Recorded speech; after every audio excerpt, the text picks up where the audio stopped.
All right, this is the moderator of the meeting. Welcome to the BVMPT board meeting. Before we get started, I would like to remind board members and senior staff who are not speaking to mute their microphones. If I detect a background noise during the meeting as a result of unmuted microphones, I will go ahead and simply mute your microphone. To facilitate public comment today, we'll be utilizing the Webex question and answer feature. When the board president reaches a point in the agenda when public comment is appropriate, public comment will be requested, and at the board's direction, I will turn on and announce the opening of the Q&A feature. Members of the public can indicate that they would like to make a comment by clicking on the icon with a question mark with a square located at the bottom center of the Webex screen. These instructions on the screen will be shared each time for your reference. In the Ask field, typically in the lower right of the Webex screen, members of the public who wish to make a public comment will type, "I would like to make a public comment," and send to all panelists. Any other communication will not be responded to. It is not necessary to identify yourself in order to make a public comment, and I will take comments in the order that they are received. I will call on the member of the public and unmute their microphone. The member of the public will have 3 minutes to make their comments, and I will provide a 30-second time warning at the conclusion. When they have done completed speaking or at the conclusion of 3 minutes, I will mute their microphone, and we will move on to the next member of the public who has comments. Please note that the Q&A features only be used as a means for members of the public to represent that they would like to make a verbal comment. Once unmuted, the member of the public may verbally state their comment. This is not a means to ask questions of the moderator or members of the board. Such inquiries submitted during using this feature will not be answered.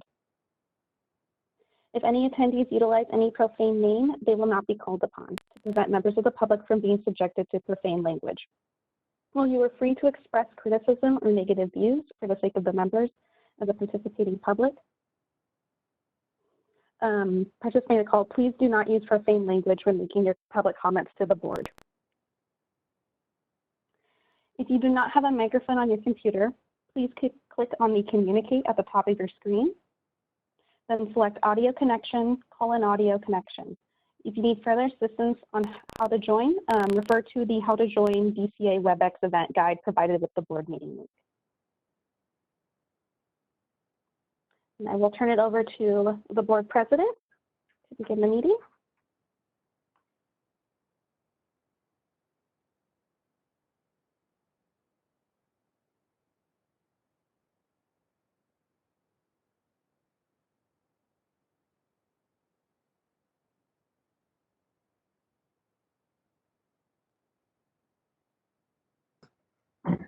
Can you hear me? Yes, we can hear you. Okay. Welcome to the Board of Vocational Nursing and Psychiatric Technicians May board meeting. My name is Tammy Mendoza and I'm the board president. I would like to call this meeting to order at 9:03. Before I call roll and establish a quorum, I will provide detailed information on how this meeting works. This meeting is being held via Webex on Friday, May 22nd, 2020. I will ask board members and staff to mute their microphones to eliminate background noise, and when they are ready to speak, they can unmute. Webex has a feature to virtually raise your hand, and I will ask the board members to raise their hand after each agenda item if they would like to comment or have questions. If we need a motion, I will call for a motion, and any board member can raise their hand, identify themselves, and make a motion. If you are seconding a motion, please raise your hand, unmute, identify yourself, and second the motion. I will take a roll call vote for each motion. Again, please identify yourself by name each time you speak so our attendance knows who is speaking.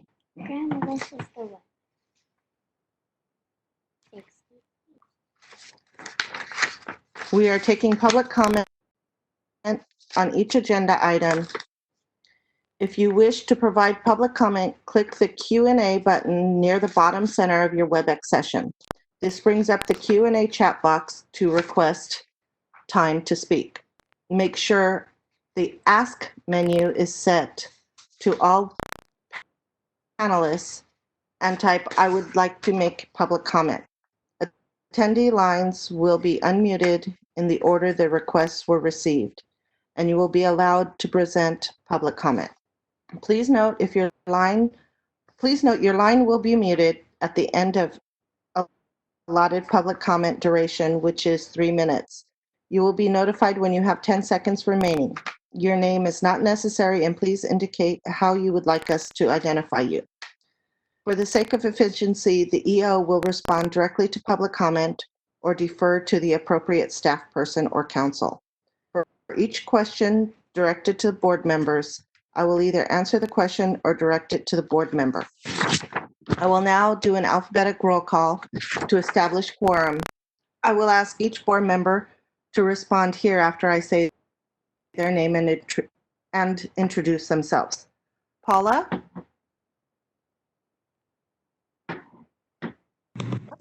Paula Amizola, Public Board Member, present. Bernice?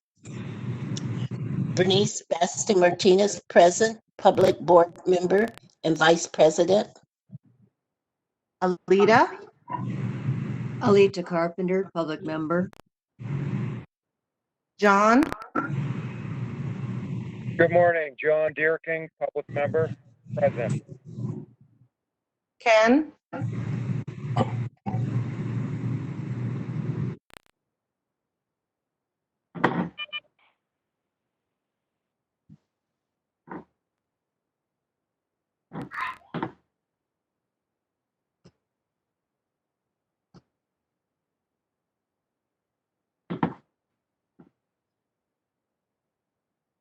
Ken? Morning.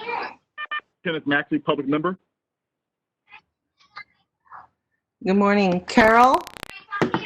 Carol Mountain, Education Member. Donna? Donna Norton, LVN Member, present. Paul? Paul Sellers, Psychiatric Technician Member. Melissa? Melissa Ribacava, Psychiatric Technician Member.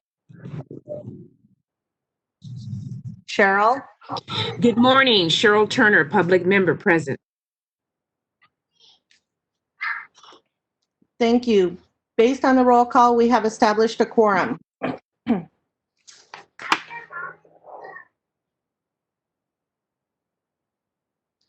The board usually conducts petitioner hearings on Thursdays preceding board meetings. Due to COVID-19 restrictions, the board referred this group of petitioner hearings to the Attorney General's office to schedule hearings with the Office of Administrative Hearings. Ms. Yamaguchi, please introduce yourself and your staff.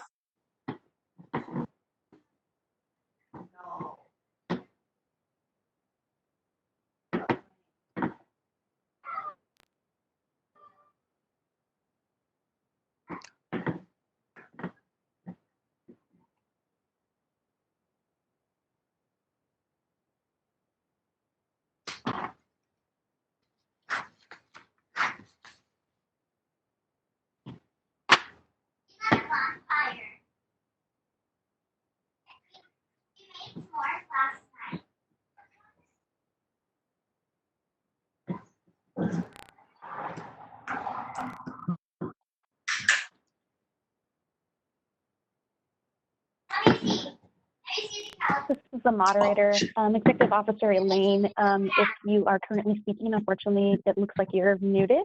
If you could please click the mute button at the bottom of your Webex screen, it should be great. And oh, looks like you're unmuted now. My apologies. I'll see if I can do that even more smoothly now.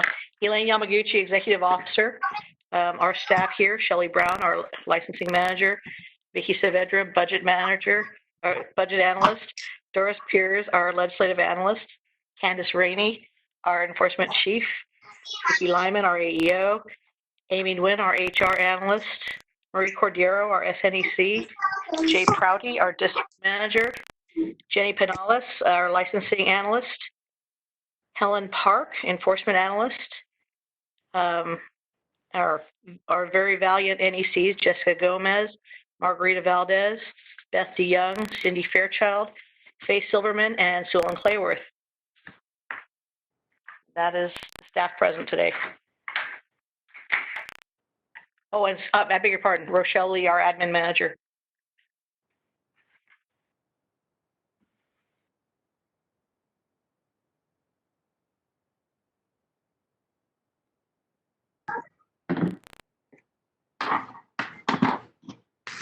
Thank you, Elaine. Legal counsel, please introduce yourselves. Good morning. Starting with Ken. Kenneth Swenson, Senior Staff Counsel, Attorney 3, General Counsel of the Board. And Clay Jackson, Regulatory Counsel and Attorney 3. Thank you. Item 4A, board meeting minutes review and approval. The February 21st board meeting minutes, please raise your hand to make a motion to adopt the February 21st board meeting minutes.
This is public member Kenneth Maxey. I move that we approve the minutes from last meeting.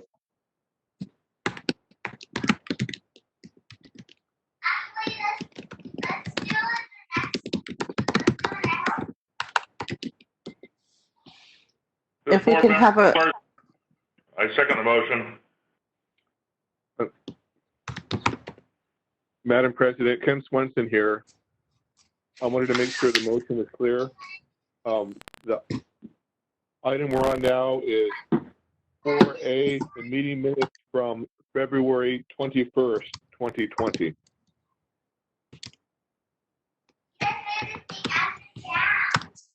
Yes. The verbal motion was for the last meeting, which occurred on April 24th, 2020. Go ahead and ask for a motion to approve the February 21st, 2020 minutes first. Thank you. This is Kenneth Maxey, public member. I rescind that last motion and actually make a motion for the February 22nd meeting, approval of the minutes.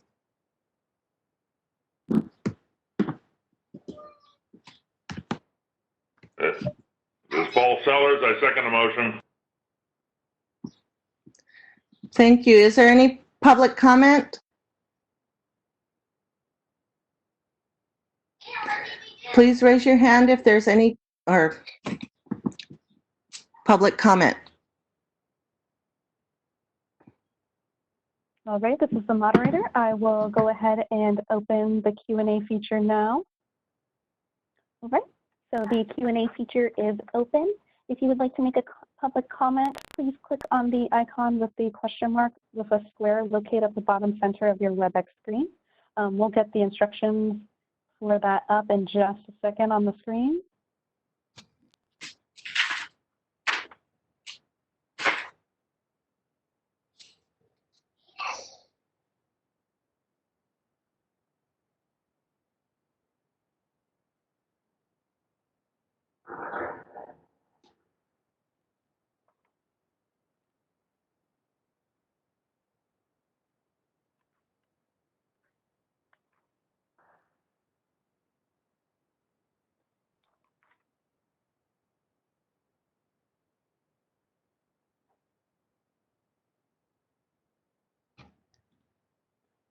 Board President, looks like we don't have any public comments for this item. Would you like me to close the Q&A feature now?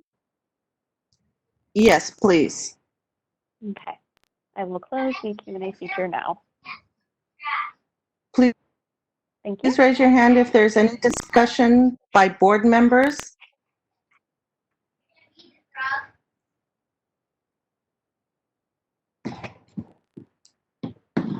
Yes.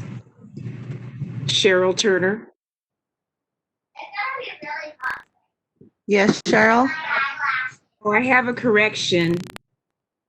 I don't believe that I was present for items 1 through 12 for the vote, but I support the vote for the board election.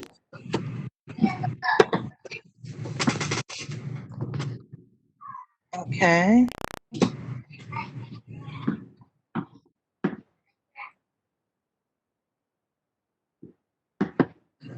So Elaine, if we could correct that on the minutes.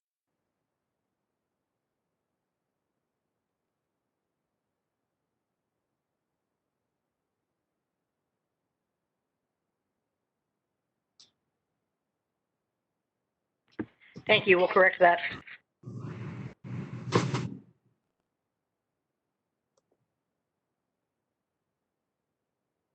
Is there any discussion from legal counsel or staff?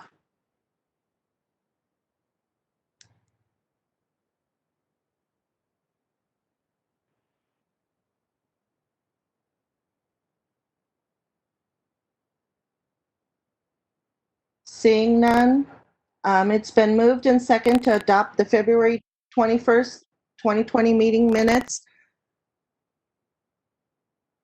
Actually, Ken Swenson, Mr. Swenson, does that require a new motion or amendment to the motion?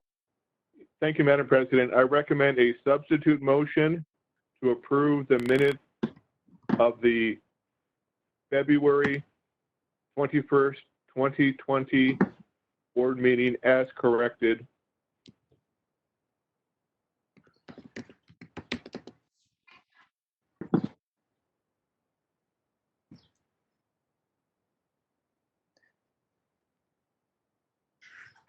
Ken Maxey, is that okay with you to amend the motion to state as corrected? I accept the amendment, yes. Paul, do you concur? This is Paul, yes. Thank you. It is moved and seconded to adopt the February 21st, 2020 meeting minutes as corrected. We'll do a roll call vote to establish in favor, opposed, or abstain. Madam President. Paula. Madam President, before you do that, since it is a substitute motion, can we call for public comment, if any? Thank you. Okay. Is there any public comment? All right, this is the moderator. At the direction of the board president, I will go ahead and open the Q&A feature. If you would like to make a public comment, please click on the icon with a question mark with a square located at the bottom center of your Webex screen. I will give a few moments for the public to comment.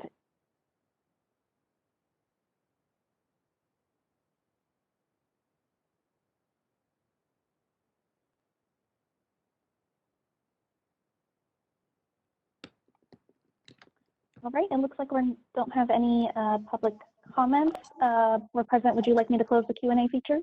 Yes, please. All right, the Q&A feature is now closed.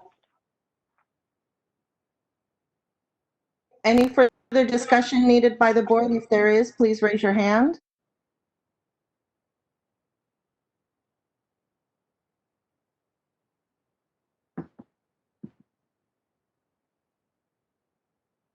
Seeing none, I will do a roll call vote to establish.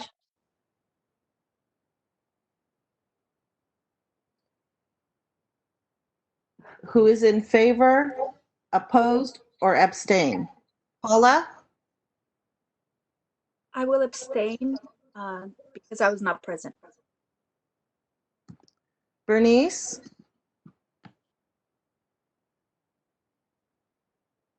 I'm in favor. Yes.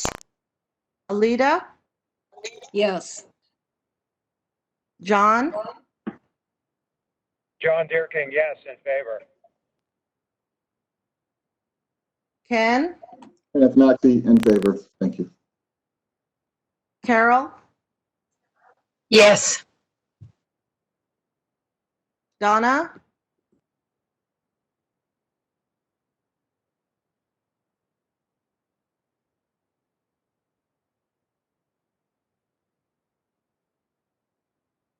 Yes, sorry, have to unmute twice. thank you. Paul, Paul Sellers, yes. Melissa, Melissa Rubicava, yes. Cheryl, Yes. and I'm a yes. Motion carries. We'll move on to 4B, the April 24th meeting minutes. Please raise your hand to make a motion to adopt the April 24th, 2020 meeting minutes. All right.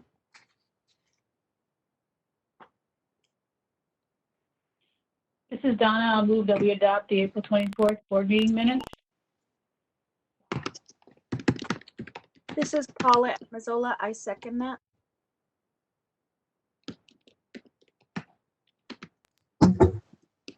Thank you.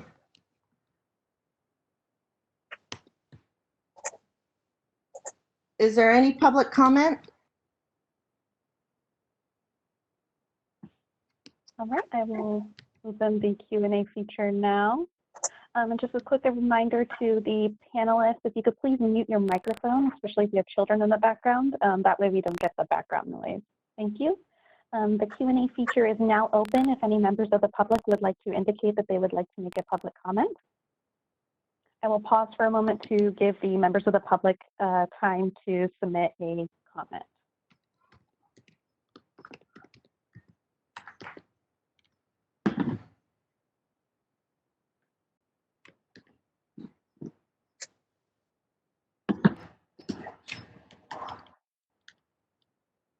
All right, Board President, it looks like we don't have any members of the public who wish to comment. Would you like me to close the Q&A feature now?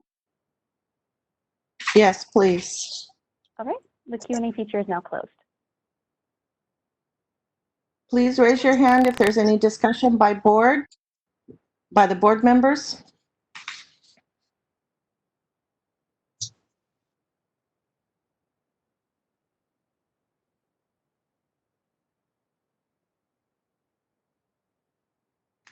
Seeing none, it has been moved and seconded to adopt the April 24th, 2020 meeting minutes. It was moved by Donna, second by Paula. I will do a roll call vote to establish who's in favor or opposed. Paula? Paula at Missoula, in favor. Bernice? Bernice Vazquez Martinez, in favor. Alita? Alita Carpenter, yes. John? John Deerking, in favor. Ken? Kenneth Maxey, in favor. Carol?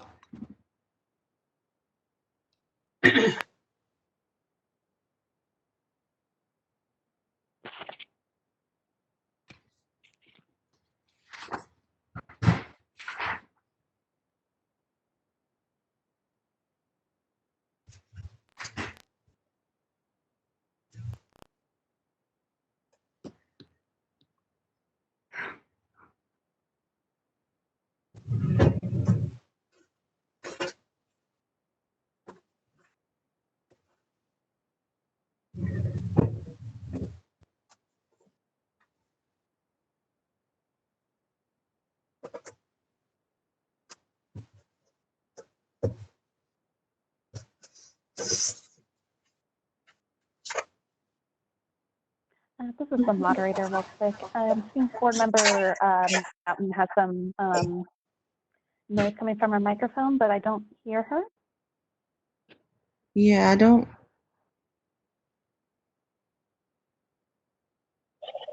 I said Carol Mountain, yes. Did that not come through? We can hear you now. No, it did this time. Thank you, Carol. Donna? This is Donna Norton, yes. Paul? This is Paul Sellers, yes. Melissa? Melissa Rubicava, yes. Cheryl? Cheryl Turner, yes. And I'm a yes, so motion carries. So that brings us to the Education Division report. Ms. Cordero, if you could please provide this report. All right, this is the moderator. Let me unmute Marie's microphone. Marie, you should be able to speak now. Yes, hi, thank you. Good morning, everyone, and good morning, board. You have my report in front of you, and I will be happy to answer any questions. And I do have a couple of additions that I'd like to bring up. So how about if I just do that right now? I just wanted to report that on June 3rd, myself, the executive officer, the assistant executive officer, and our bureau chief will be participating in a webinar, much like the BRN conducted one about 3 weeks ago. It's a Q&A, and it will be mostly to address how COVID, what we are doing with the schools, the students, and just a general knowledge Q&A. So that will be coming up on June 3rd. I just wanted you all to know about that. We have I think we have room for about 300 attendees. So we're looking forward to that. Also, if I may now, at the Education and Practice Committee and the Executive Committee, many members expressed an interest on the impact of COVID-19 on our staff, our schools, and our students. So what I tasked the NECs with is they all got together and they have come up with a very short presentation to present to you as an update based on your request. So Faye Silverman is the NEC that will be presenting this. So if it's okay, Tammy, I'd like to turn this over to Faye right now, unless any of you have any questions on my report.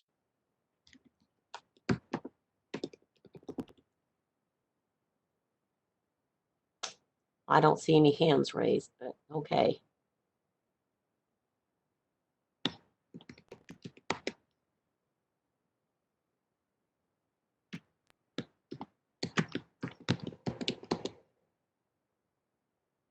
So moderator, can we turn it over to Faye? Because this will be part of our report.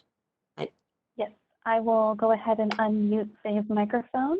Thank you. Can you guys hear me? Unmuted. Thank you. Yep. So an overview of our meeting, and this meeting took place with all the NECs. I am not speaking in solo, but this is a combination of all the NECs' thoughts. There was a letter dated March 11th, 2020 from the supervisory NEC requesting a plan from all the program directors utilizing simulation and skills labs for clinical hours. Since that March 11th, 2020 letter was sent to the directors, most of the program directors submitted their plans to the NECs for the online theory and virtual simulation or skills lab for clinical hours for their current students. Then later on April 30th, 2020, from the executive officer to the program directors, there was a letter sent to place a cap on 50% of the hours to be completed in simulation/skills lab for the first term, and a cap of 50% for each term of the number of simulation hours / skills lab hours to proceed to the next term, and then develop a plan for their program following the EO letter and send it to their NEC. This would allow, was also recommended to communicate with the students in writing and require the students to acknowledge the information within the letter from the executive officer, and not to rely on the simulation to compensate for any OB or PEDS clinical sites, and to be prepared to send students back to clinical sites for training once the pandemic ends. And the program directors are currently completing these revised plans to include the new criteria, and the NECs are in the process of reviewing all of these plans for all of the programs in the state. The program challenges that we have identified: the program directors believe that the LVN students should be considered as essential workers in the clinical facilities during this pandemic, because as such, if they are considered essential workers, the clinical sites would be open to the students versus not being open to the students. Clinical sites are refusing to allow students to rotate through their facilities, which may result in a pausing or halting of terms until the clinical sites are then reopened. Clinical sites mandating programs to purchase PPE for their students prior to rotations, but some of the program directors are having difficulties ordering supplies. It has come to our attention that some program owners have donated all of their PPE or most of their PPE supplies from their skills labs at the beginning of the pandemic to help their local communities.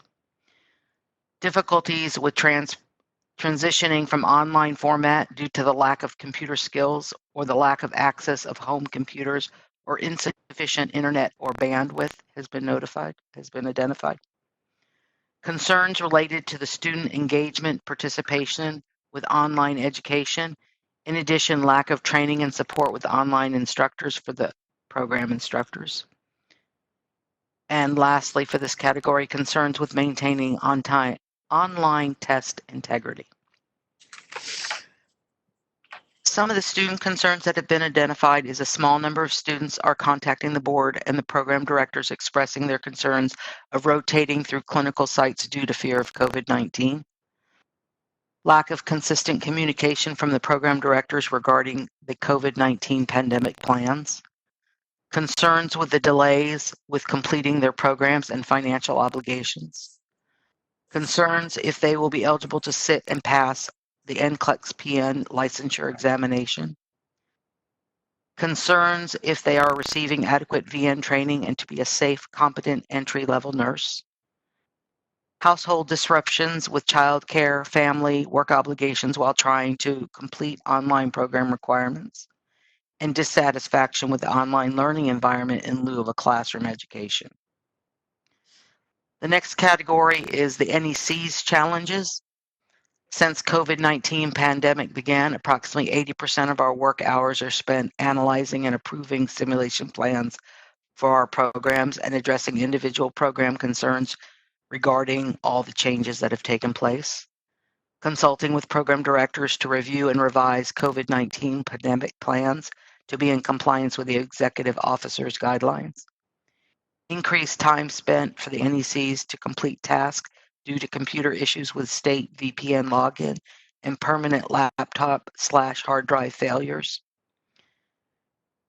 Resistance from program directors in following the executive officer's recommendation guideline of the 50% simulation cap for each term.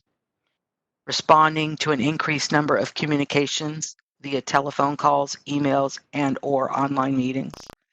And due to the 80% of the NEC workload currently being spent on supporting our programs with their COVID-19 pandemic plans, a significant backlog has been created in relationship to the curriculum reviews and approvals, routine board reports, review of documents submitted by proposed programs, along with the analysis of faculty and facility applications. And that is the end of the NEC group report.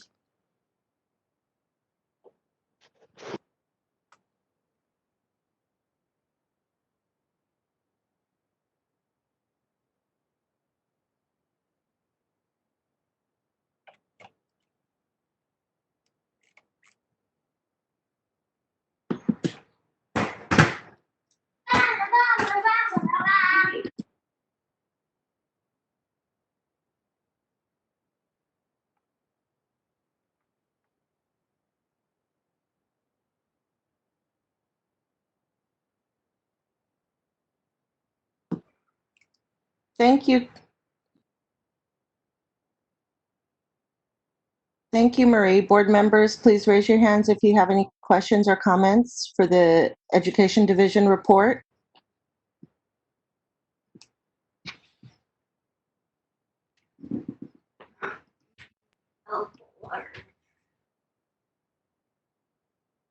Seeing none, is there any public comment? Board President, I have a hand raised from Marie, it looks like real quick. Would you like me to unmute her microphone before we Yes, open please. up for Q&A? Okay. Yes.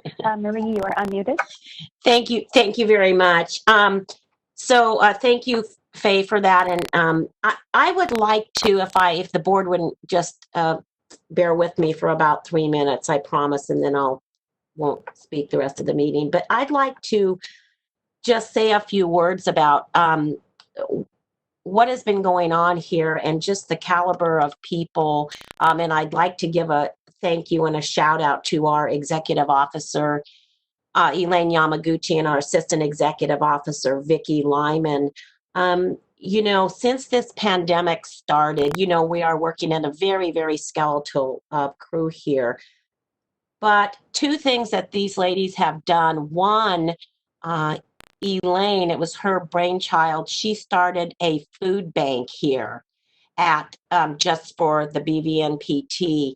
And we all were asked, and of course, happy to bring in food items. Apparently, Elaine had overheard someone in the restroom speaking about they didn't know if they were going to be able to make it through, this pandemic. Things were getting pretty scarce in their home. So she's started this food bank a couple of months ago, and it's grown to even personal items and everything. And I think that is something that she needs to be recognized and thanked for. Also, several months ago, her and Vicki Lyman is actually the driving force. Every Wednesday, they provide lunch to all of us that are here. And this, of course, is on their own dime. We get no funding from anything for this. And we have had and every Wednesday, we have a theme. Yesterday, we had Italian. We've had a salad and potato bar. We've had a Mexican theme.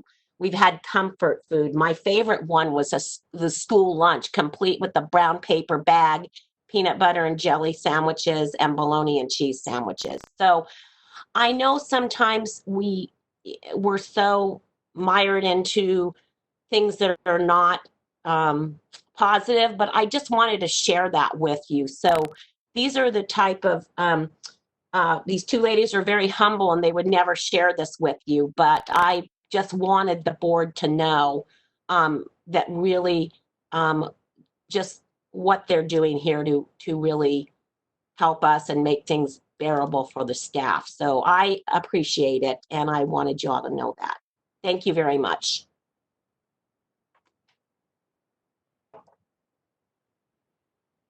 All right, this is the moderator. I will go ahead and open up the Q&A feature if any members of the public would like to comment on this item. So the Q&A feature is on now. If you would like to make a public comment, please click on the icon with a question mark with a square located at the bottom center of your Webex screen. We'll get those instructions up on the screen for you in just a moment.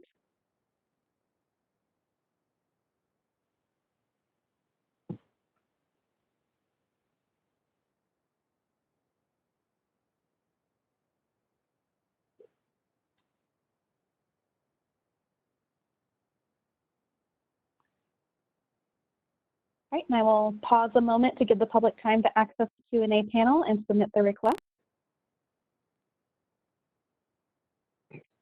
In the meantime, Madam President, this is Ken Swenson. I'd like to make a comment. Okay. I wanted to make note of something that was referred to in the division report. Reference is made to the Dear Colleagues letter dated April 30th, 2020. at paragraph 5, line 7 of that Dear Colleague letter, it's made clear that the 50% cap that was referred to during the report is a recommended cap. The determination of the appropriate percentages are being determined on a case-by-case basis. So the 50% figure that was referred to is simply a recommendation. It is not a rule, policy, or regulation. I wanted to make that clear that the Dear Colleagues letter does not indicate that it's mandatory, it's recommended. Thank you. Thank you, Ken. All right, and just a quick reminder to those in the members of the public, the Q&A feature is being used just to indicate that you would like to make a verbal comment. I please ask that you don't just chat in there. But as of right now, it looks like there are no requests to make a comment. So I will go ahead and close the Q&A feature now.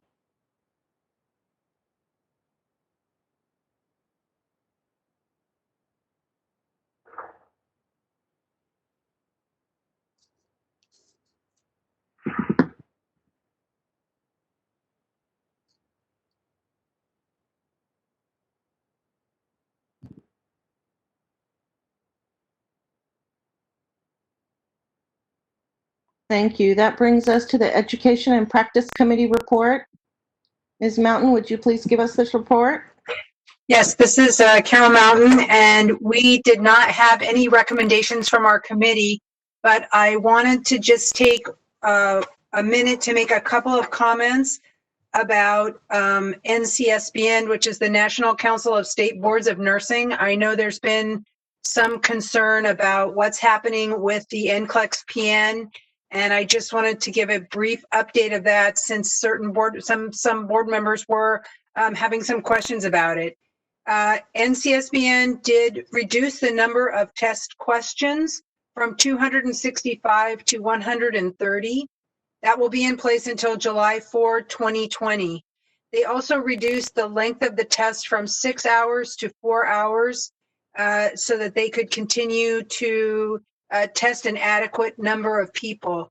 For up until the beginning of May, test sites were reduced, 3 in Sacramento and a reduction statewide. I understand that has been loosened and that there's many more testing sites open now in California, and that Pearson View, who is the testing site, has extended their hours from 6 a.m. to 10 a.m. And most of this is in response to them keeping within the social distancing guidelines and still being able to provide adequate testing so that those students who graduate can sit for the Nclex PN. One other just thing to note is that there was some concern about whether or not decreasing the amount of questions would decrease the rigor of the test. And NCSBN has done a lot of research, and if you go to their website, they have all their statistical information to show that they have stayed within that rigor to continue the testing. And that's the end. And thank you to Faye Silverman for her excellent report.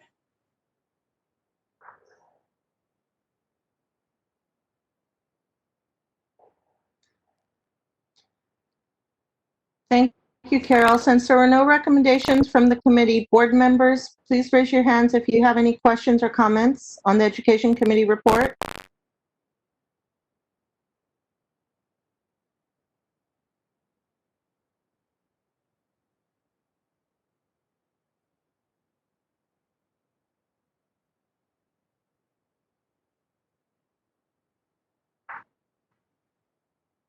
Seeing none, is there any public comment?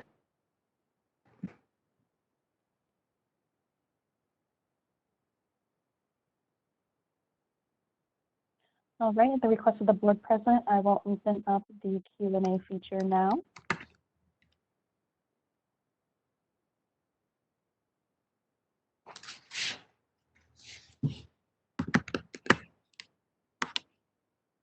right, the Q&A feature is open if any members of the public would like to make a public comment.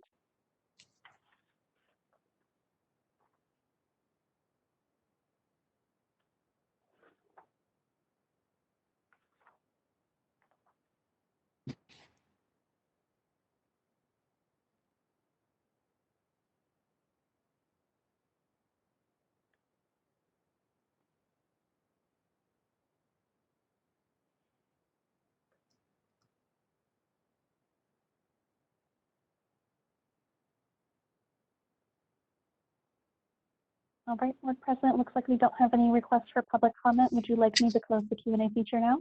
Yes, please. Thank you. All right. Q&A feature. That brings us to consideration. Oh, thank you. That brings us to the consideration of provisional approval.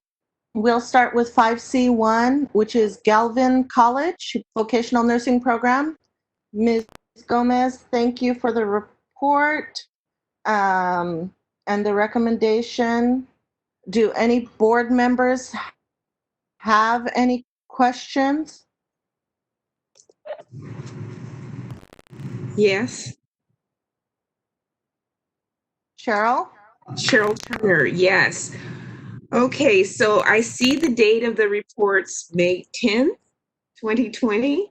And I was just wondering what happened, why these were not presented to the committee so that we can review them and make a recommendation prior to them being presented to the entire board.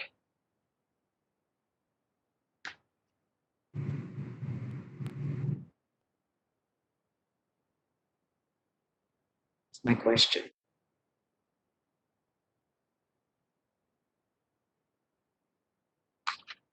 This is the moderator. I will go ahead and unmute Jessica Gomez.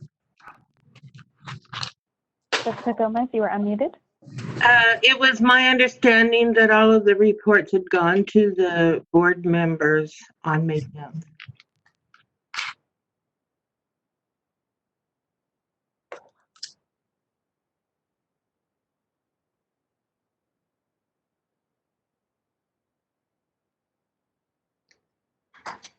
This is Donna. Cheryl, I'm not understanding your question.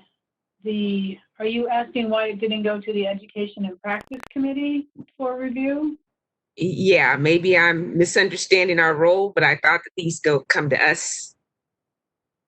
Only ones that are going to be placed on provisional come to the Education and Practice Committee. That is my understanding. This is for approval to admit students, so it wouldn't come to the Practice Committee. It would come to the board. Okay, well, I'm referring to all of them, and I think some of them do place schools on provisional.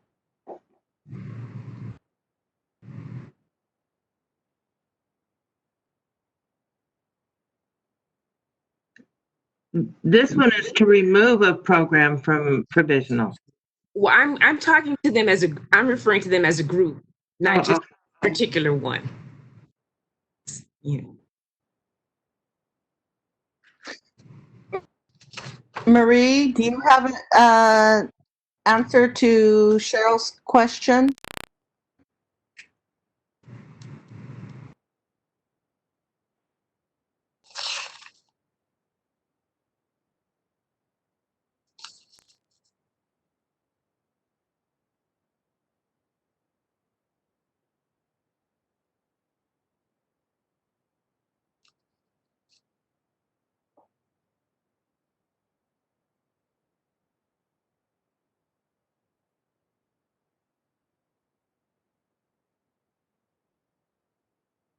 All right, this is the moderator. I'll be unmuting Marie. Yeah, I am new to the Education Committee, so I may be misunderstanding, but I am referring to these as a group, not just specifically to the first one, but to all of them, or any of them that relate to provisional status.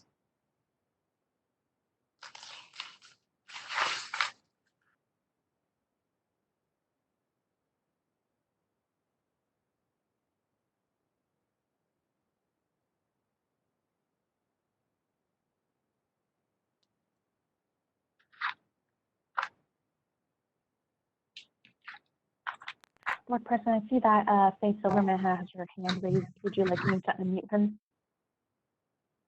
Can you repeat that again? Sorry. Sorry, this is the moderator. I see Faye Silverman has her hand raised. Would you like me to unmute her? Yes, please. Right, so Cheryl, to you're, answer your to try to answer your question, we as NECs, we take to the education committee any school that is going to be initially placed on provisional approval, if that is our recommendation. So then the education committee decides whether to move forward with provisional approval, and then it goes to the board.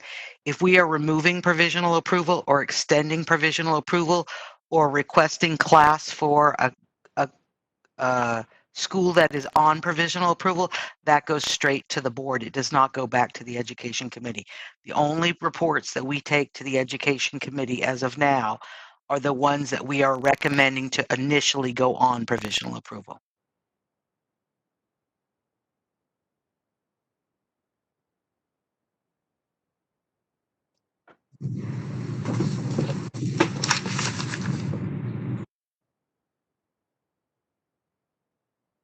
Thank you. Cheryl, did that answer your question?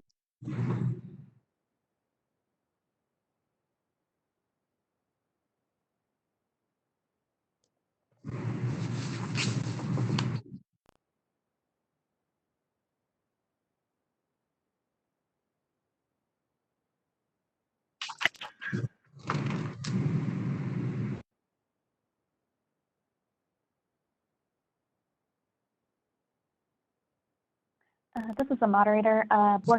Member Turner, are you able to respond? I believe they did answer my question. That? It's right here. Thank you. All right. Thank you. And then You're welcome. Board President, I also have Marie and Lauren Jones with their hands raised. Which would you like me to unmute them?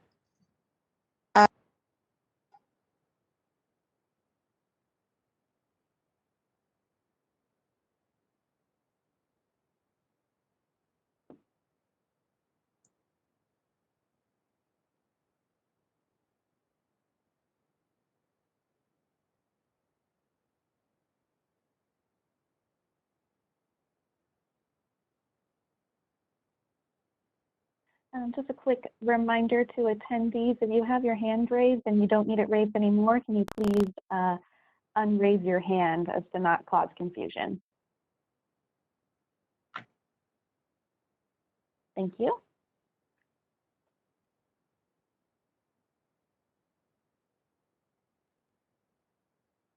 Board President, I still see Marie has her hand raised. Would you like me to unmute her? Yes. Okay. Marie, you're unmuted. Thank you very much. I'm so sorry for the confusion. And I did try to unmute myself, trying to answer Cheryl's question. So Cheryl, I just want to make sure your question got answered, and it looks like it did. And thank you, Faye, for that explanation, which I was trying so desperately to get in. Thank you. Thank you. Do we have a representative from Galvin College? If we could have you state your name.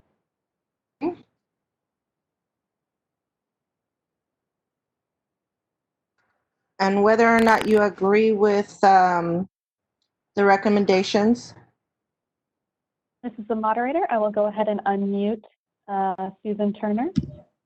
Susan, Hi, can I just unmute it? this is Susan Turner from Gavilan College, and we're in total agreement with Jessica's recommendation and thank her for all of her help.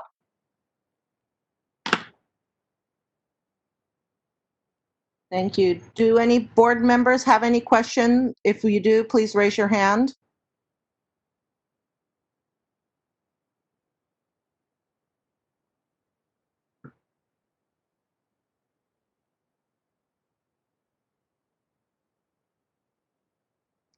Seeing none. Board President, it looks like Paul Sellers has his hand raised. Okay. Yeah, hi. I just wanted to make one comment. Being a child of the Bay Area, I have to say it was unsettling when the Gavilan came before the board, and I just want to congratulate them and Jessica for achieving the full approval. Congratulations.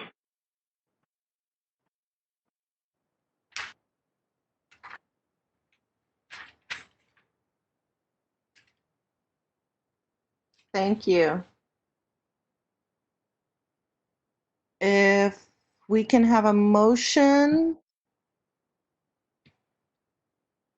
if we could have you raise your hand.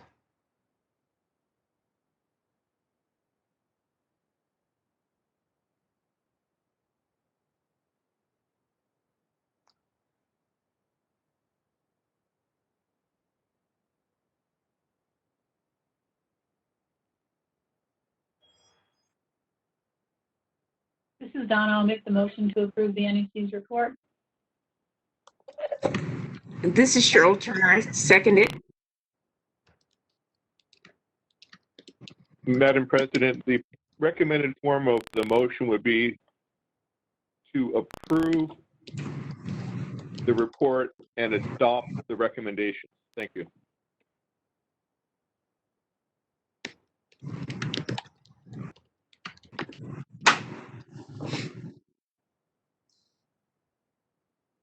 Okay, thank you.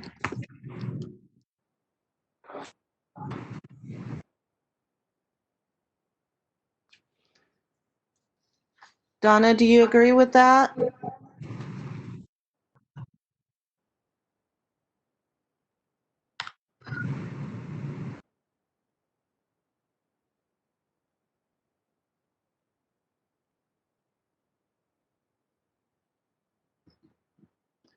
Is there further discussion needed by board members?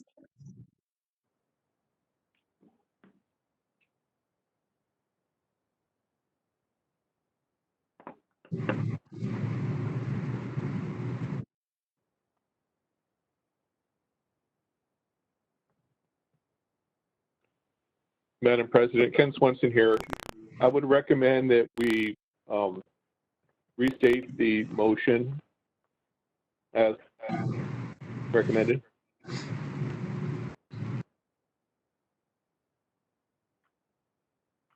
Okay, motion made by Donna to approve the report. Donna? Madam President, the recommended form of motion here is to approve the report and adopt the recommendations of the nurse education consultant. Thank you.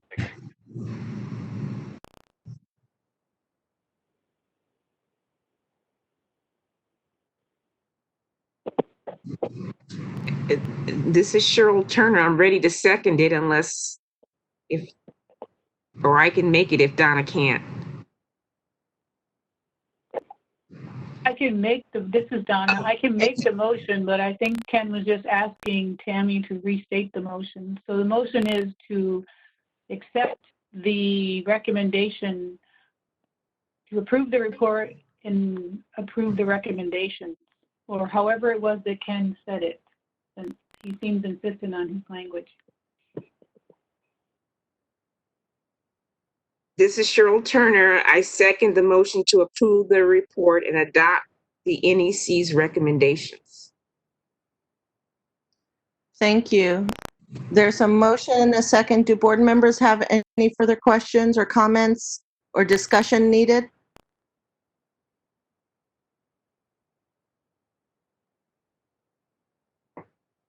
Seeing none, is there any public comment?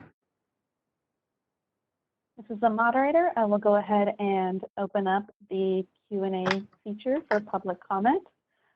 Just a quick reminder, if you don't need your hand raised, please lower your hand as to prevent any confusion. So the Q&A feature is now open.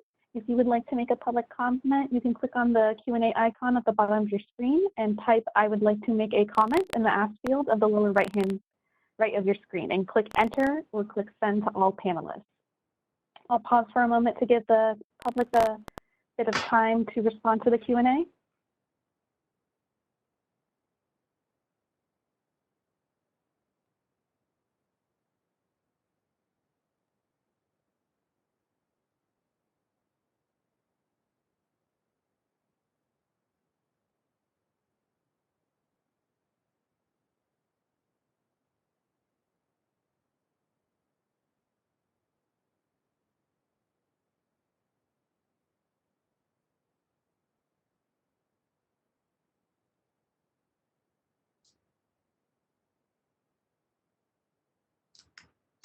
All right, it looks like there isn't anyone who has indicated that they would like to make a public comment.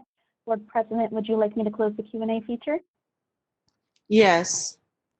All right, the Q&A feature is now closed. It has been it has been moved and seconded. Donna made the motion to approve the report and adopt the NEC recommendations. Cheryl seconded. We'll do a roll call vote. Paula? Yes. Bernice? Bernice Martinez, yes. Alita? Yes. John? Are you still on? Excuse me, this is Alita. Mr. Deerking will be unavailable online between 10 and 11 o'clock. Yeah, it was right there at the line. So, okay. Thank you, Alita. Ken? You're welcome. Maxey, in favor. Carol? Carol Mountain, in favor. Donna? Donna Norton, yes. Paul? Paul Sellers, yes.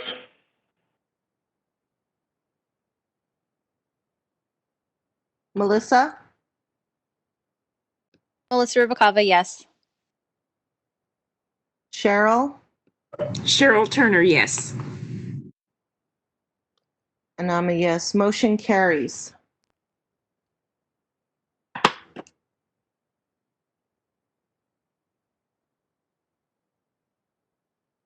That brings us to 5C2, Los Angeles Job Corps Vocational Nursing Program.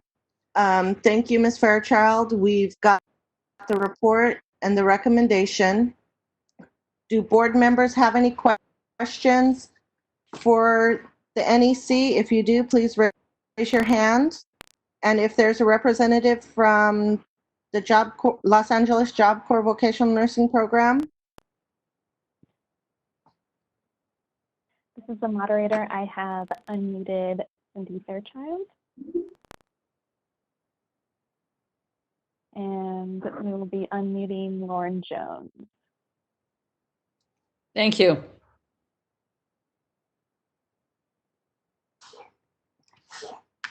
Okay. If we could have you state your name. Dr. Lauren Jones, LA Job Corps. Thank you. And agree, disagree with? I agree. I just have one question, and the question is that when Dr. Fairchild and I had spoken several months ago, we were approved to admit another cohort in August, and now it would be September or October because of COVID-19, and no more than 15 learners. And all I want to do is just to justify that or clarify it. Okay, Ms. Fairchild. Hi, this is Dr. Fairchild. Lauren, what I need you to do is I will send you all of the documents that I will need you to fill out. And then for the August board meeting, we will make that presentation. Fantastic. Thanks, Cindy. You're welcome. Do any board members have any questions for the school? If you do, please raise your hand.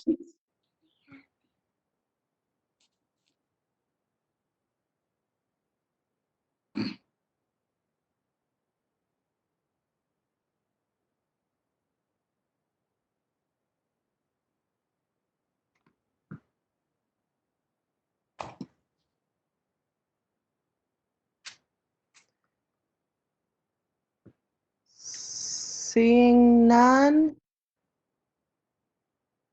is there a possibility for a motion? If we could have you raise your hand.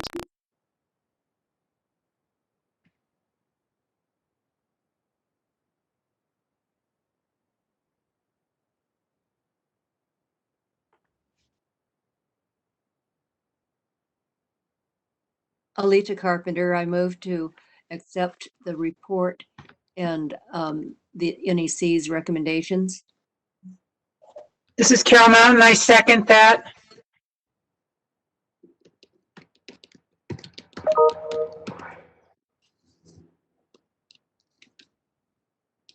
Thank you. There's been a motion and a second to accept the NEC, the report and the NEC's recommendation made by Alita, second by Carol.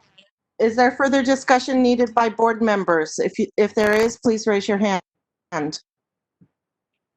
Hi, this is Donna, Madam President. I just have I guess it's a process question. So you keep saying, please raise your hand, but when we raise our hand, it's just silence and then we just click in. So is it necessary that we raise our hand, or can we just unmute ourselves and speak?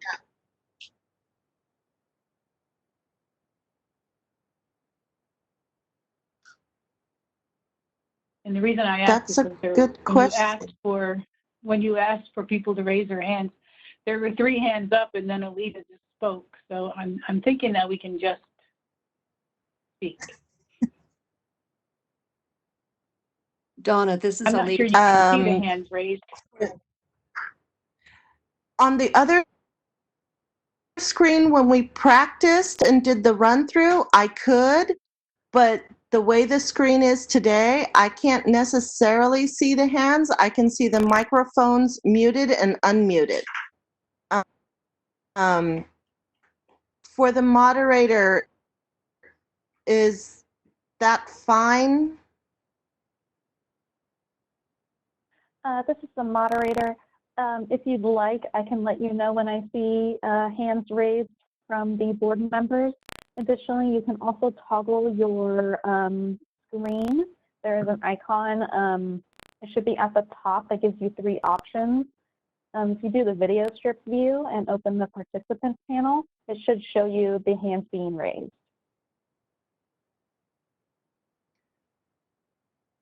Huh. Yeah, and that's at the top. Okay. The top right corner, it'll give you three different options for your view. This is Cheryl. I think if you also click this blue icon at the bottom with the person and the 3 bars, that shows that's the participant. Oh, there you go. Okay. Yeah. There I go. Okay, thank you, Cheryl. Can someone raise their hand now so we can ensure that Board President Mendoza is able to see them? Looks like Donna has her hand raised. Are you able to see that, Board President? Yeah, I see Donna, wonderful. Clay, Melissa, Paula, Paul, Carol, Bernice, Alita. Thank you. I was wondering where that went.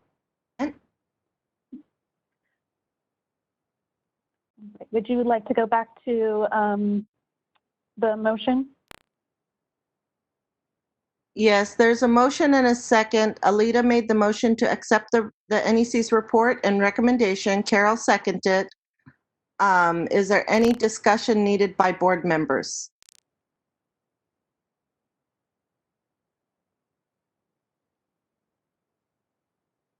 Seeing no hands. Is there any public comment? All right, this is the moderator. I will open up the Q&A feature now.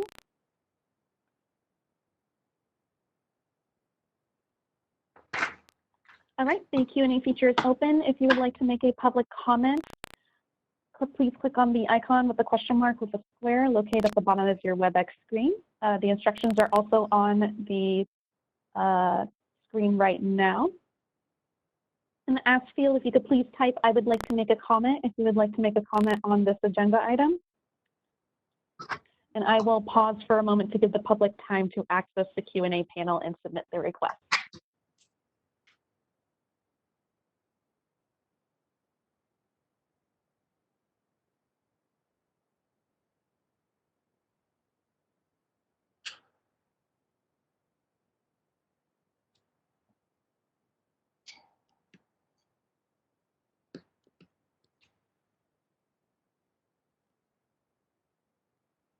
Okay, Board President, looks like there are no requests for public comment. Would you like me to close the Q&A feature? Yes, thank you. Okay, the Q&A So feature is that now closed. it has been moved and seconded to adopt the NEC's report and recommendations. I'll do a roll call vote. Paula? Paula and Missoula, approve, yes. Bernice?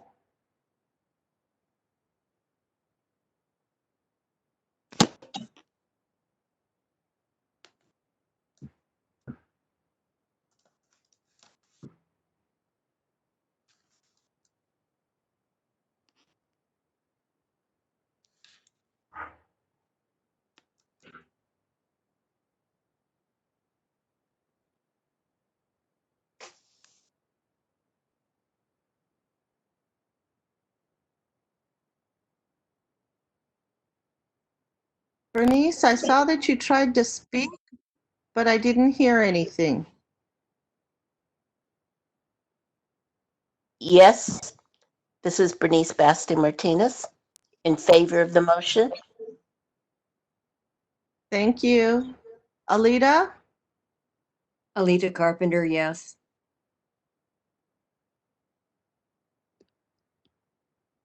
Thank you. And John is not here.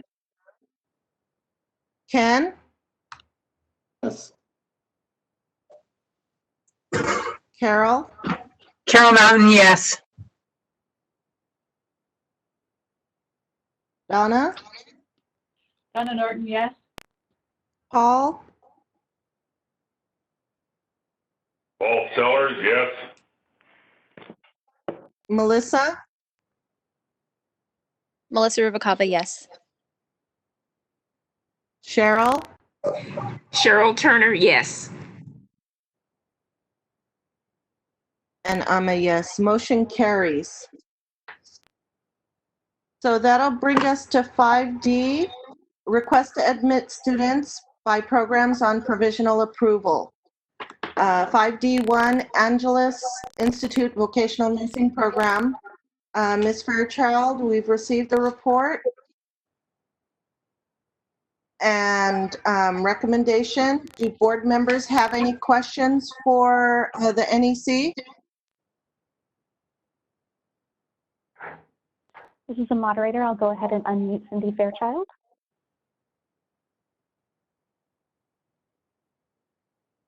Cindy, your microphone is unmuted. Thank you. This is Dr. Fairchild. I would like to change one of my recommendations in light of the ongoing inability for classes to meet on campus. The number 2 recommendation, I would like to change to recommend that the executive officer approve the class at the July 7th, 2020 executive officer review, pending the program director's submission of an alternate plan to meet the program theory objectives via an online format and 50% of clinical hours conducted via simulation. Thank you. This is the moderator. I will also be unmuting Brandy Coward. Brandy, your microphone is unmuted. Good morning. It's Brandy Coward.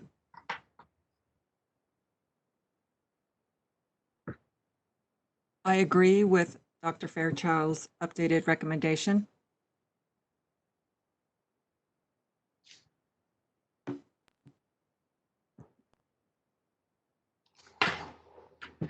Do board members have any questions or comments for the school? Excuse me, this is Alita Carpenter. I had a question. Was that a representative of the school? She didn't identify herself. Yes, ma'am. I'm Brandy Coward, Director of Nursing, Angelus Institute. Oh, thank you very much. Of course.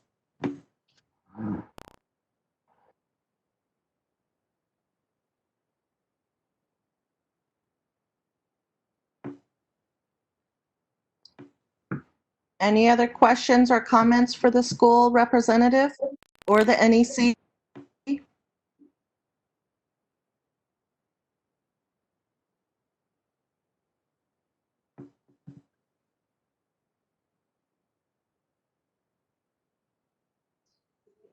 Seeing none, is there a possible motion?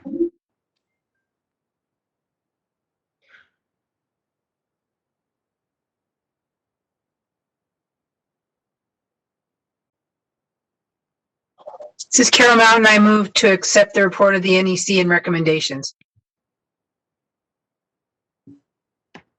This is Donna Norton. I'll second the motion as amended.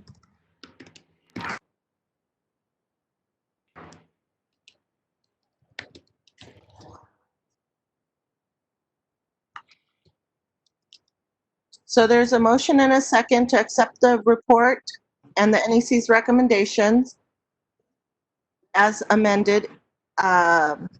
Is there any further discussion needed by board members?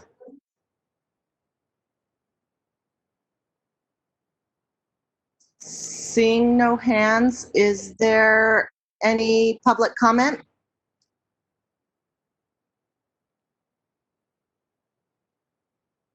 This is the moderator. I will go ahead and open up the Q&A feature now.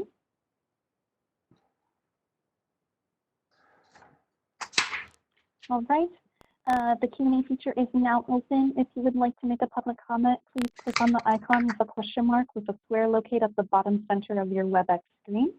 We'll get those sharing instructions up on the screen in just a moment. Thank you.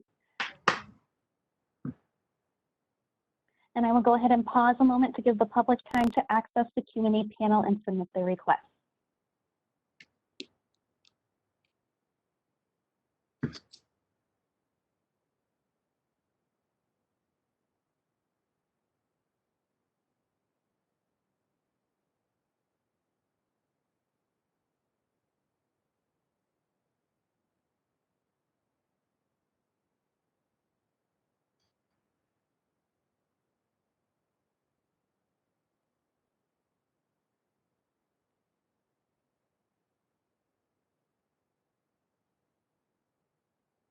Board President, looks like there are no requests for public comment. Would you like me to close the Q&A feature now? Yes, thank you. All right, the Q&A feature is now closed. It has been moved and seconded to adopt the report and NEC's recommendation. We'll do a roll call vote. Paula? Paula Missoula, yes. Thank you.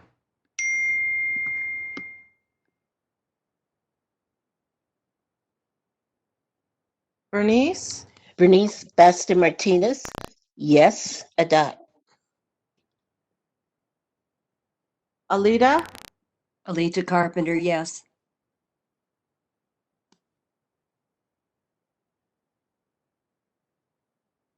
John is still not here. Ken? Kenneth Maxey, yes. Carol? Carol Mountain, yes. Donna? Donna Norton, yes. Paul? Paul Sellers, yes. Melissa? Melissa Rubakava, yes. Cheryl? Cheryl Turner, yes. And I'm a yes. Motion carries. Thank you. So that'll bring us to the Institute of Technology, Clovis. Thank you, Ms. Valdez. We've got the report and recommendation. Do any board members have any questions or comments for the NEC? This is the moderator. I will go ahead and unmute Margarita Valdez. Thank you. Margarita, your microphone, your microphone should be unmuted.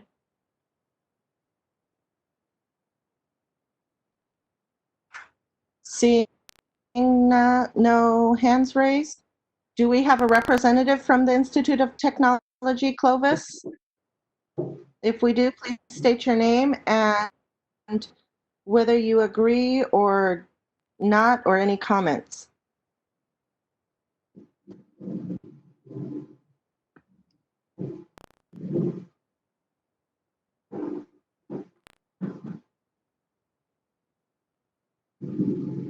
This is the moderator. It looks like Paula Richards is, who is indicated as the director for the Institute of Clovis, is not on the call.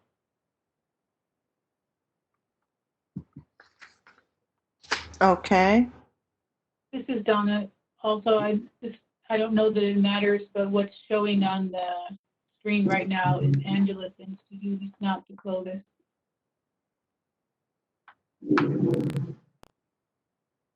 Co-moderator, if you could please switch the, thank you.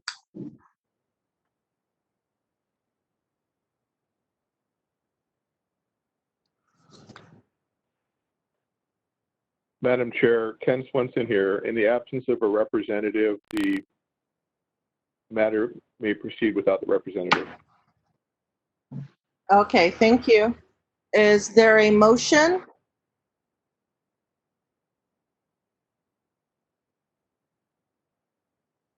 This is Donna. I move to approve the NEC's recommendation, approve the report and move and proceed with the recommendation. This is Kenneth Maxey. I second that.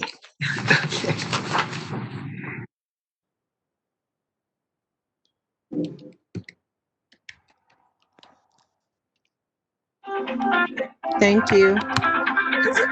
Is there further discussion needed by board members?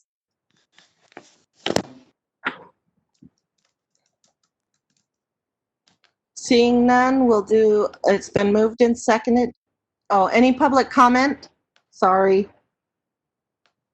This is the moderator. I will go ahead and open up the Q&A feature now. All right, the Q&A feature is open. If you would like to make a public comment, please click on the Q&A icon at the bottom of your screen and type "I would like to make a comment" in the ask field at the lower right portion of your screen.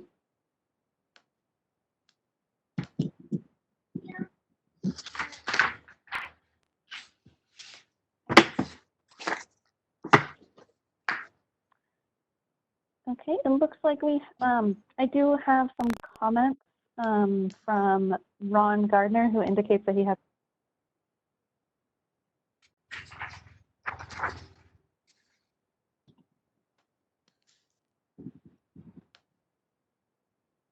Board President, would you like me to go ahead and unmute Ron Gardner? Yes, and if he could state his name and title. Okay. He's indicated that Paula Richards is with him. Let me go and unmute. Ron, your microphone is unmuted.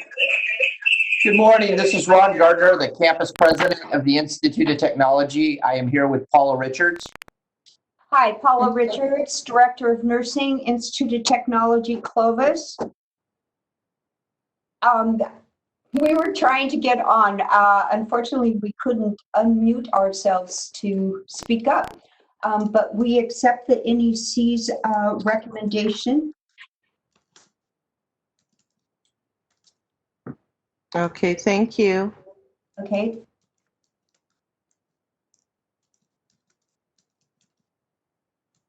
All right, I have went ahead and muted Ron Gardner.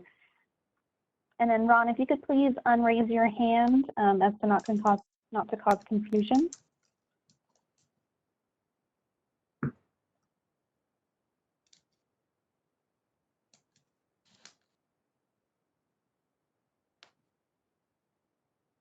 Thank you. Do board members have any questions for the school representative?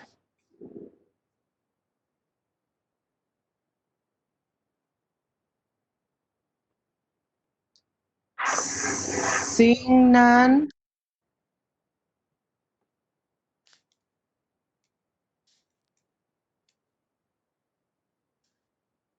It's been moved and seconded. It was moved by Donna to accept the recommendation and report of the NEC, and second by Penn.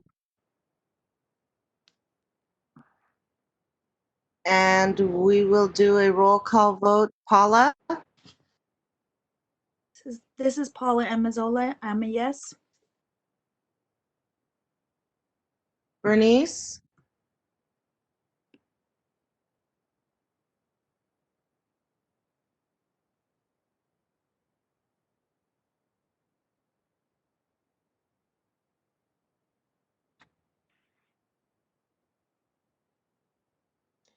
Bernice Basti Martinez, yes.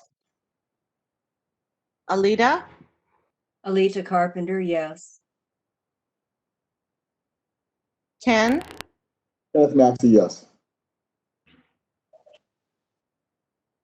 Carol? Carol Mountain, yes. Donna? Donna Norton, yes. Paul? Paul Sellers, yes. Melissa? Melissa Rubacava, yes. Cheryl? Cheryl Turner, yes. And I'm a yes. Motion carries. Thank you.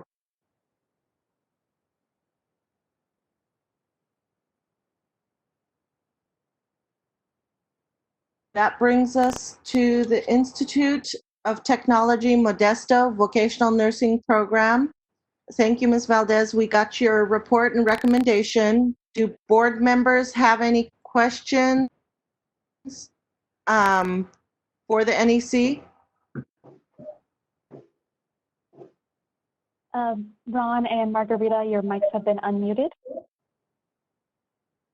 Okay. I believe Ms. Paula Richards is also going to be representing this as the Assistant Director. Hi,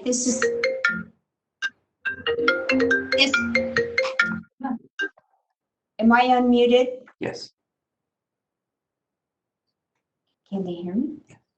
Okay, this is Paula Richards. I accept the NEC's recommendation.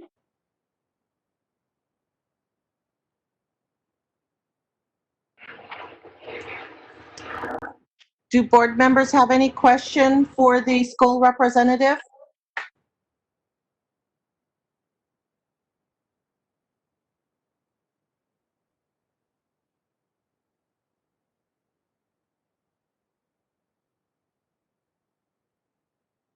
Paula, I see that you're trying to speak. Do you have any questions for the school representative? I don't. Thank you. Do we have a motion? Yes, this is Paula Amazola. I move to approve the report and adopt the NEC's recommendation. Alita Carpenter, I second.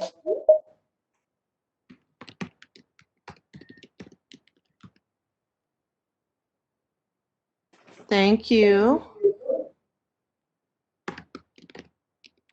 It's been moved and seconded. Do board members have any more discussion needed?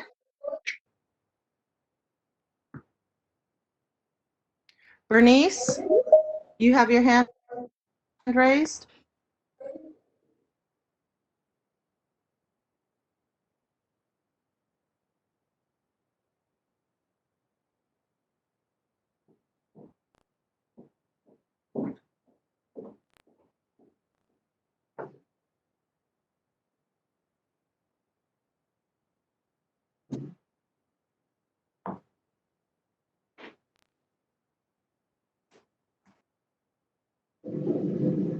To make the motion. Oh. Thank you, Bernice.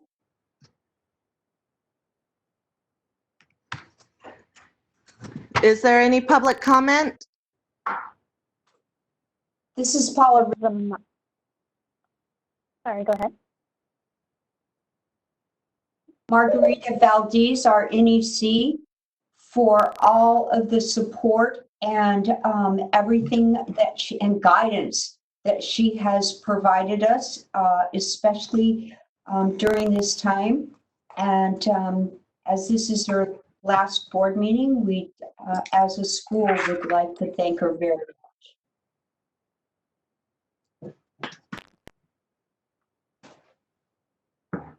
Thank you. All right, this is the moderator. I will be opening up the Q&A panel now.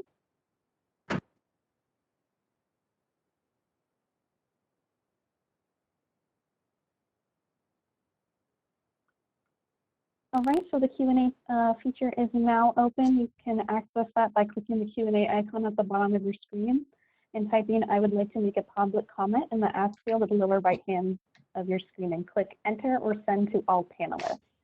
I will pause for a moment to give the public time to indicate that they would like to make a comment. And just as a reminder for those, if you have a microphone unmuted, can you please make sure that you don't have any incoming calls coming in, as to not have any background noise while your microphone is unmuted. Thank you.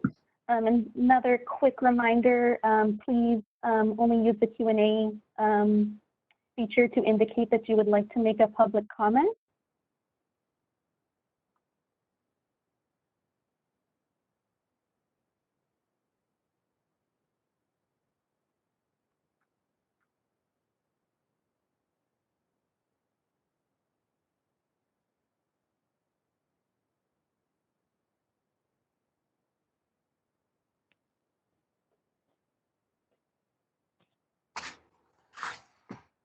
Okay, Board President, looks like there are no individuals who have indicated that they would like to make public comment. Would you like me to close the Q&A feature now?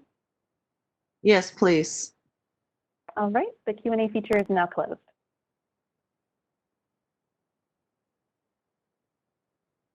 So the motion has been moved and seconded. It was moved by Paula to approve the report and adopt the NEC's recommendation, as seconded by Alita. We'll do a roll call vote. Paula? Paula Missoula, yes. Bernice? Bernice Beste Martinez, yes. Alita? Alita Carpenter, yes. John? Or Ken? Sorry, John is not here. Okay, Kenneth Maxey, yes. Thank you. Carol? Carol Mountain, yes. Thank you. Donna? Donna Norton, yes. Thank you. Paul? Paul Sellers, yes. Melissa? Melissa Rubacava, yes. Cheryl? Cheryl Turner, yes. And I'm a yes. Thank you. Motion carries. That brings us to 5D4 Northwest College Riverside Vocational Nursing Program. Thank you, Ms. Silverman. We got your recommendations and report. Do board members have any questions for the NEC? I would like to make a comment if I can, please. And who is this? Can you guys hear me? This is Faye. Oh, okay. Thank you, Faye. As of the writing of the report, since that point, the school has provided a simulation plan as of Thursday of last week. The simulation plan is both online as well as in campus and will provide some psychomotor skills for them. My recommendation is to remove the July 7th date to allow the director, now that things are progressing, as soon as she has the documents available and can submit me the documents, She still needs to submit the documents of the start and end dates of each of the terms, as well as the places where they're going to be able to get live clinical experience. And as soon as she can submit those documents to me, I would be willing to write the report to take to the executive officer and not necessarily wait until July 7th. Otherwise, my report would remain the same.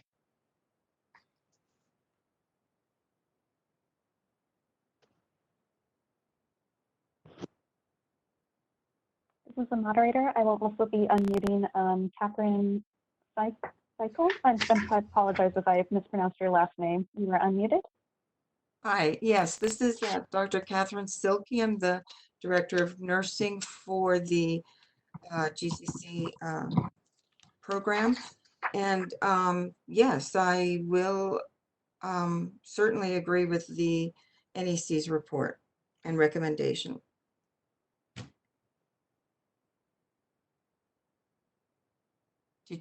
Did you hear me?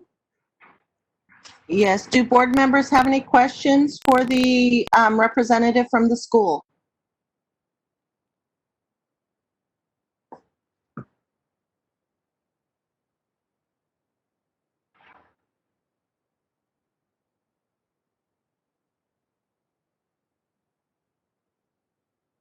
Seeing none, is there a motion? Madam President, Ken Swenson here. I wanted to make sure that the record was clear as to what the amendment of the recommendation was.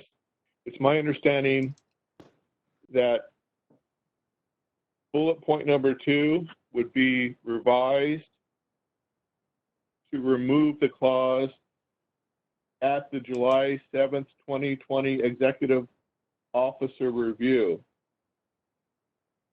That is correct.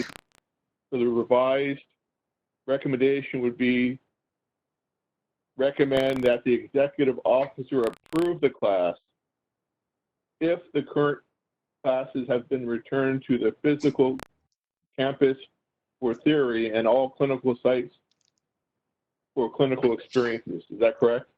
My recommendation is that they take the report to the executive officer, but not necessarily wait until July 7th.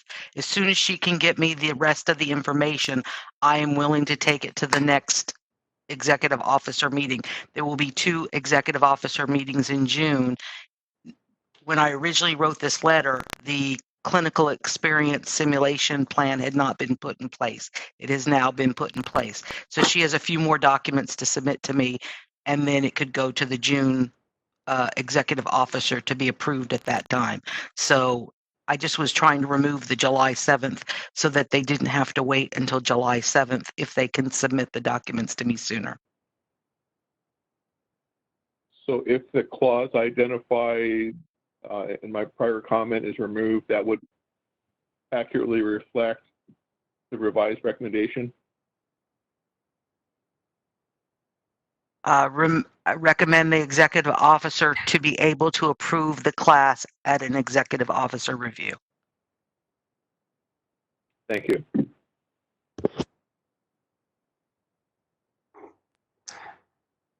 Bernice, and then Donna. Thank you.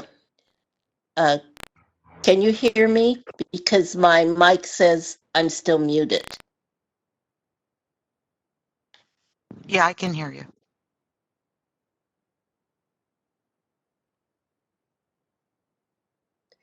This does say, assuming the classes have returned to the physical campus. The school has that an also ability. would assume. This school has the ability to have some of their students to come to campus intermittently. Okay, in other words, this is also wrapped with the assumption it would follow the county of location's health requirements in terms of social distancing and other recommendations. To my understanding, yes, they are going to be following social distancing as well as thermometer checks of temperatures and other measures to ensure the safety of their students. and the staff and faculty as well. As well, correct. Thank you.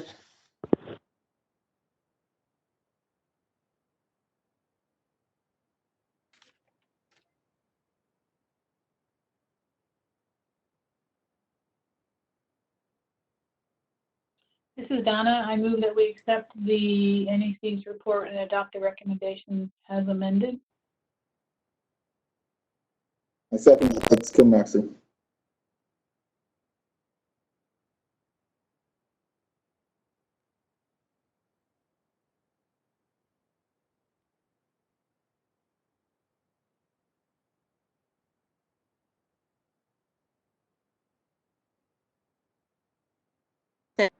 Thank you. It's been moved and seconded. Is there further discussion needed by board members?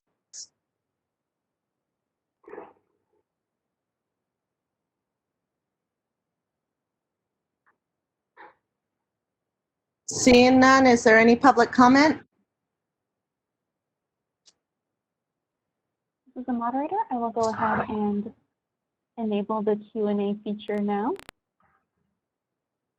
All right, so the Q&A feature is open. If you would like to make a public comment, please click on the Q&A icon at the bottom of your screen and type "I would like to make a comment" in the Ask field at the lower right of your screen and hit Enter or Send to all panelists.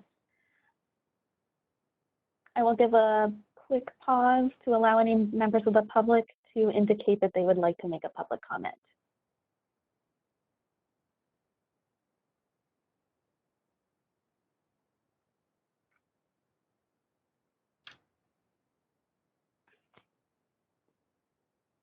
All right, I have one individual who would like to make a comment. This is an individual identified as Ike Munanuke. I'm sorry if I apologize if I mispronounced your last name. I will go ahead and unmute your microphone, and when I've indicated that you've been unmuted, you'll be given 3 minutes to speak. And once the 3 minutes is up, I will go ahead and mute your microphone.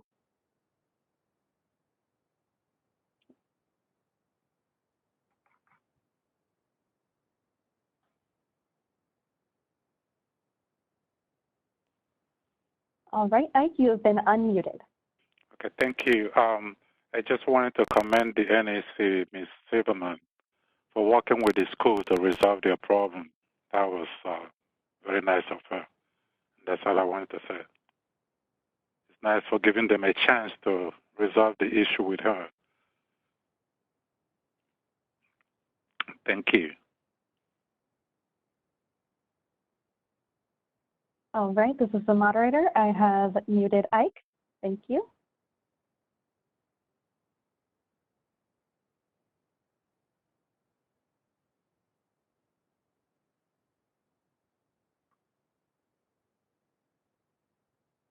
All right, Board President, it looks like we don't have any other individuals who have indicated they would like to make a public comment. Would you like me to close the Q&A feature now? Yes, please. Thank you. All right, the Q&A feature is now closed.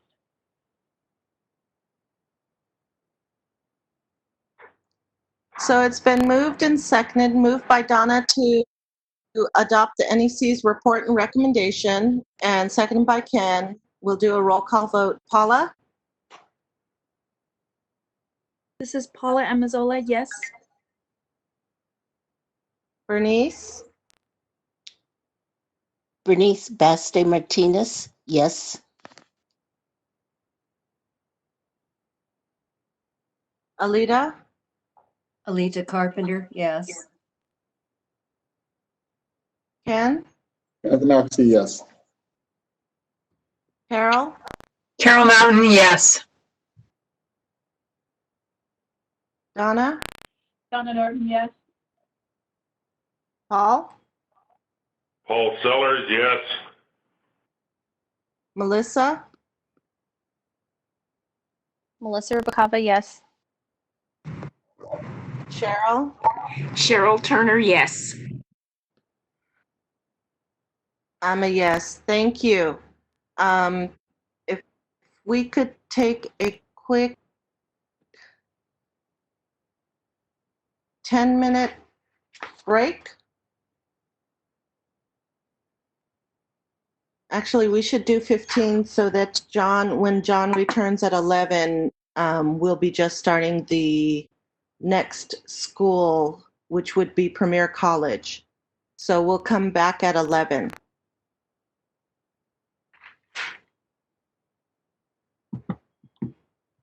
All right, this is the moderator. While we are on break, I will go ahead and preemptively mute all participants.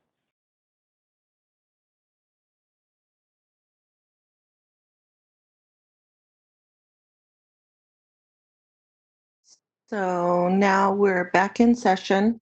We'll start with 5D5 Premier Career College. Thank you, Ms. Fairchild. We've received, yes? Excuse me, Board President. This is the moderator speaking. Do you want to do a quick roll call just to make sure everyone is back on the call? Okay. Thank you. So we'll do a quick roll call. Paula?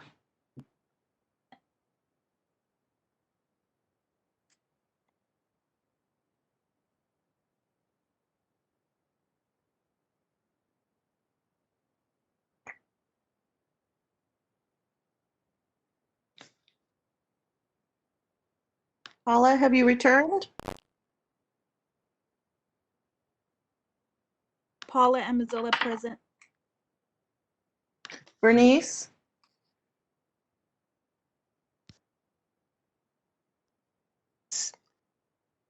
Basti Martinez, present.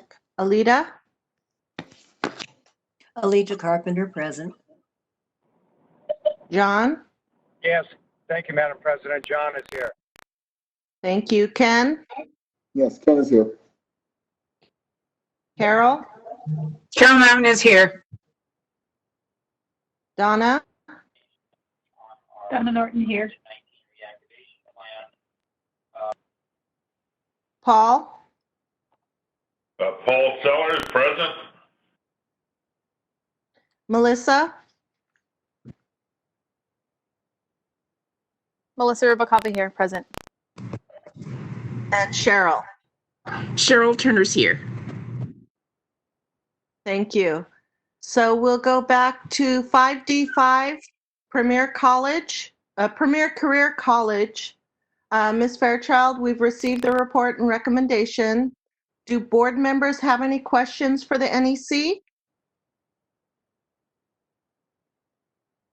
This is Bernice. Yes, I do. Okay, Bernice. Okay.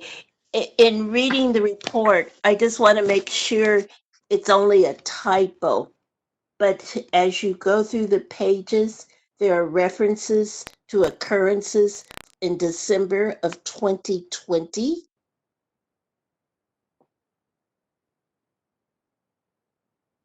This is the moderator. I will go ahead and unmute Cindy Fairchild.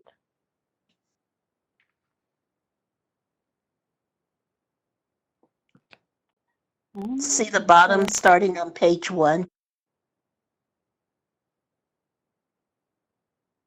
And I will also unmute Ophelia Lagugan. Ophelia, your mic should be unmuted. Yes, I'm here.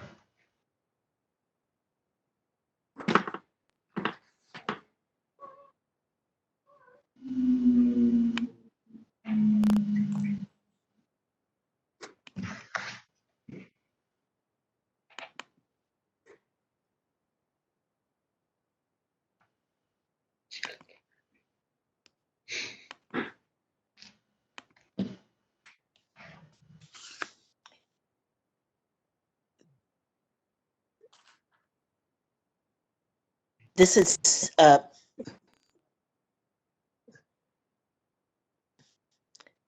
Bernice Basti Martinez.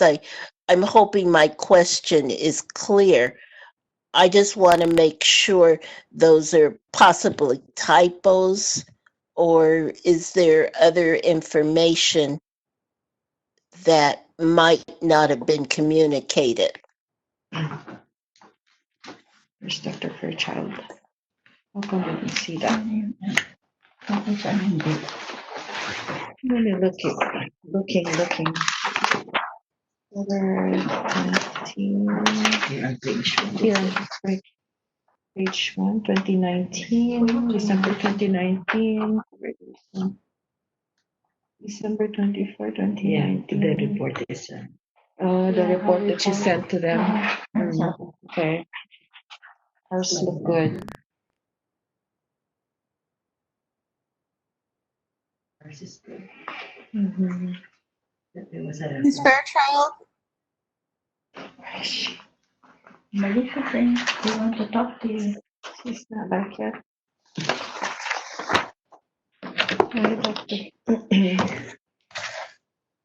Are you still, Huh? did they meet?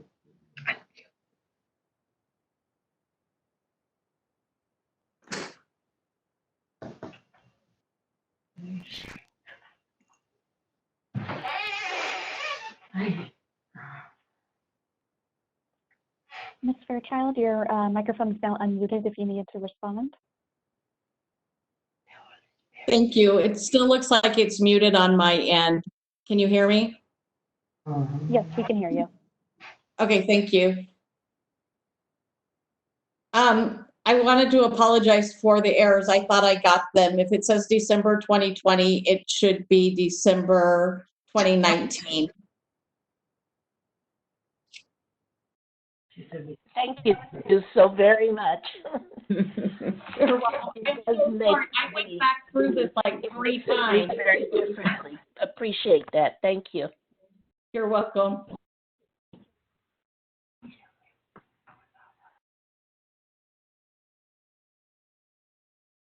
Any other questions from board members to the NEC?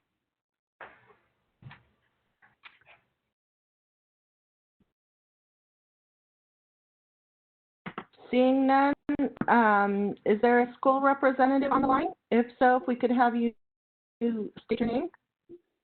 Hi, good morning.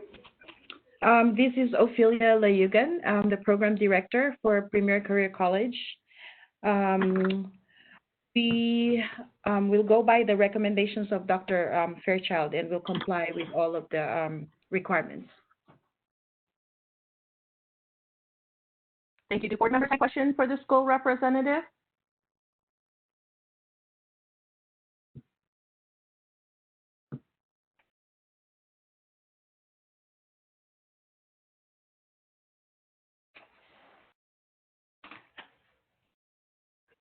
Seeing none, is there a possible motion? This is Donna. I'll make the motion to accept the NEC's recommendation as amended and accept the report and move the recommendations as amended with the correction of the date.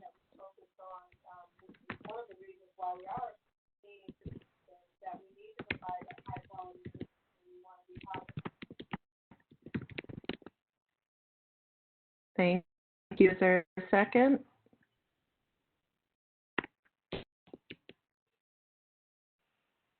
This is Martinez. I second.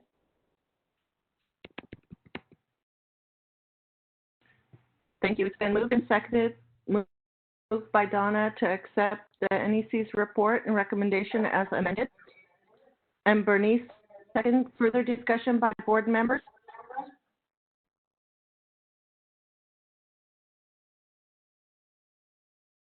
Seeing none, any public comment? This is the moderator. I will go ahead and open the Q&A feature now.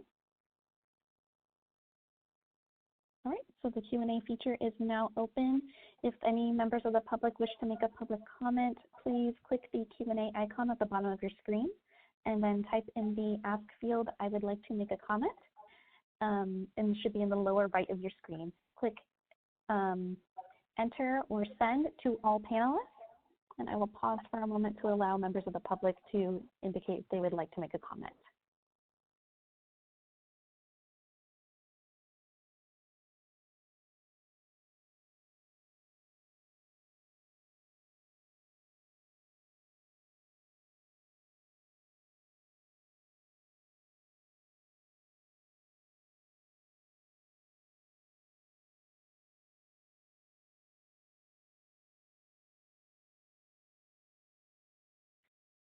Okay, Board President, it looks like no one has indicated that they would like to make a public comment. Would you like me to close the Q&A portion now?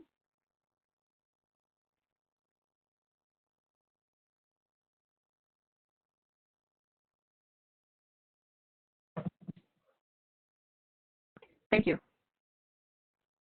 All right, the Q&A portion is now closed. So it's been moved and seconded, moved by Donna to accept the report recommendation as amended from NEC, seconded by Bernice. We'll do a roll call vote. Paula? Paula Amazola, yes. Bernice? Bernice Baste Martinez, yes. Alita? Alita Carpenter, yes. John Deerkin, yes. Thank you. Yes. Thank you. Carol Mountain, yes. Donna Norton, yes. Thank you, Donna. Paul Sellers, yes. Melissa Rubacava, yes. Cheryl? Rubacava, yes. Thank Cheryl you. Turner, yes. Thank you, and I'm a yes. Motion carries. That brings us to 5D6, University of Antelope Valley. Thank you, Ms. Silverman. We've got the report and recommendation. Do board members have any questions for Ms. Silverman?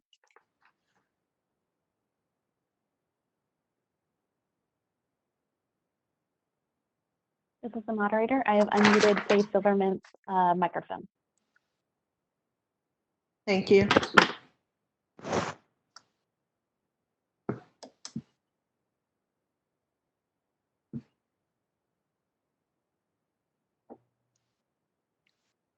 Seeing no questions or comments from board members to the NEC, is there a representative from University of Antelope Valley? Yes. Can we have you state your name, please?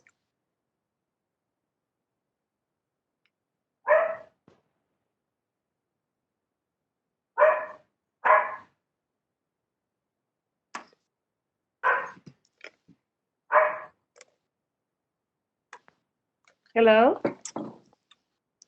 I'm not sure if I can be heard. Elvie, you can be heard. Go Okay, ahead and thank state you. your name and who you are.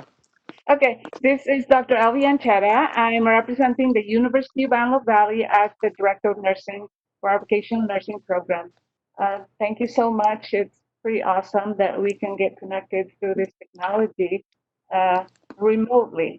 So I appreciate the opportunity to speak. Do I speak now or later?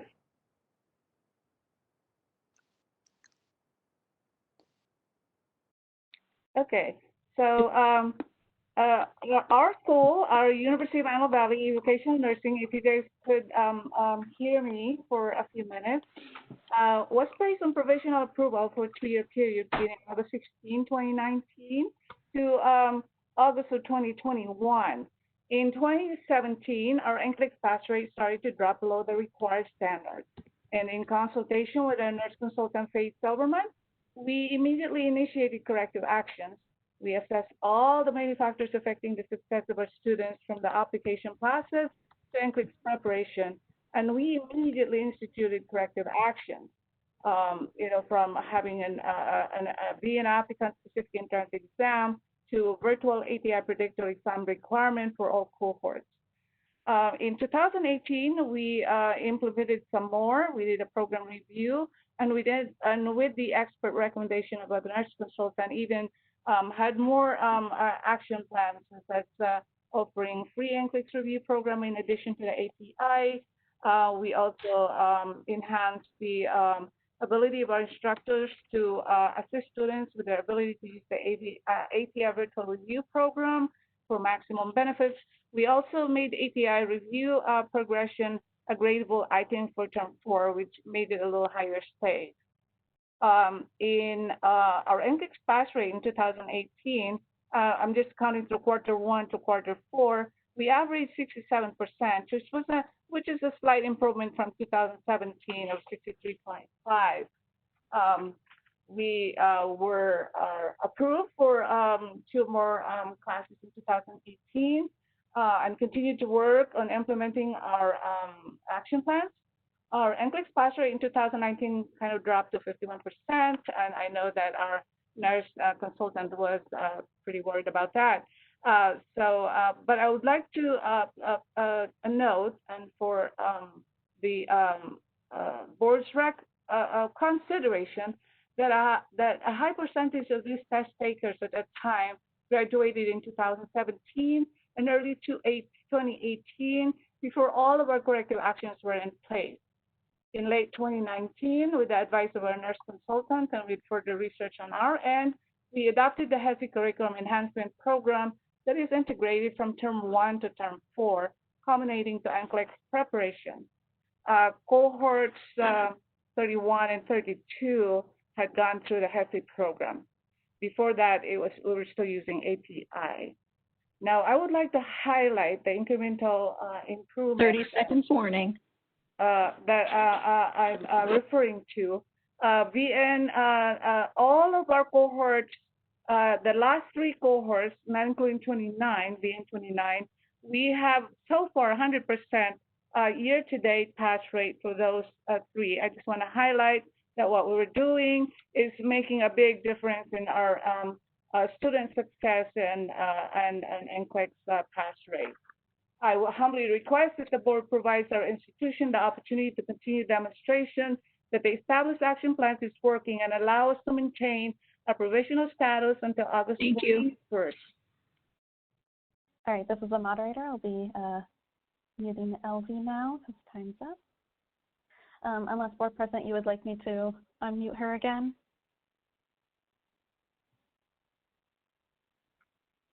Thank you. Do board members have any questions for her?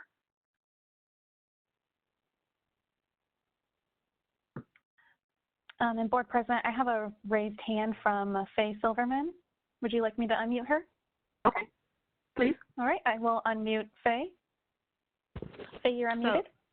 Can you guys hear me? Yes. Yes, Okay. thank you. So after the report was done and the documentation that I've included in the report was from the students who had graduated in 2019. That's the statistics that I used in my report. The school had approached me instead of submitting the report, even though it had already been submitted and already gone through legal, if they could wait until the next board meeting, deny the class, and not pull them off of an approved program and give them the next 3 months to have their students go through with the process of testing. They feel that their testers were delayed because of their ATI green light requirement, and that they feel that the next 3 months will show an improvement. And so I know she got cut off, but I know that's what they were asking of me. But at that point, I'd already submitted my report for legal and otherwise review. So I'm just clarifying that's what they would like. They would like number 1 to be in effect.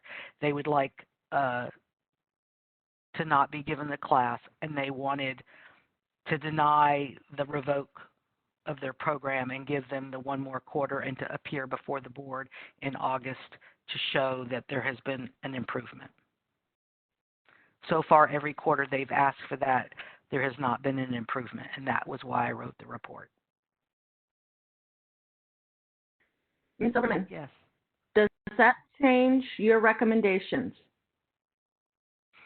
I'm on the fence, to be honest. I don't think it does any harm because we're not giving them the class, and we're going to make them wait to August to a board meeting. So in reality, it will do no harm to any student or anybody in the state of California. But in the reality is when you look at things of how many quarters they've been below the 10%. They've been below the 10% for 12 quarters, which is 3 years. So I don't know how much by people testing now is going to make a difference in the next quarter, but I am willing to evaluate that at that time, if that's what the board would like me to do.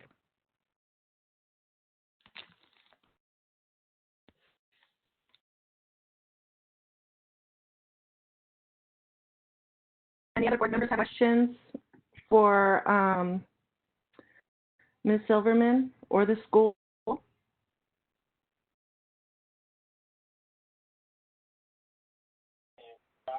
Ms. Silverman, do they have students currently?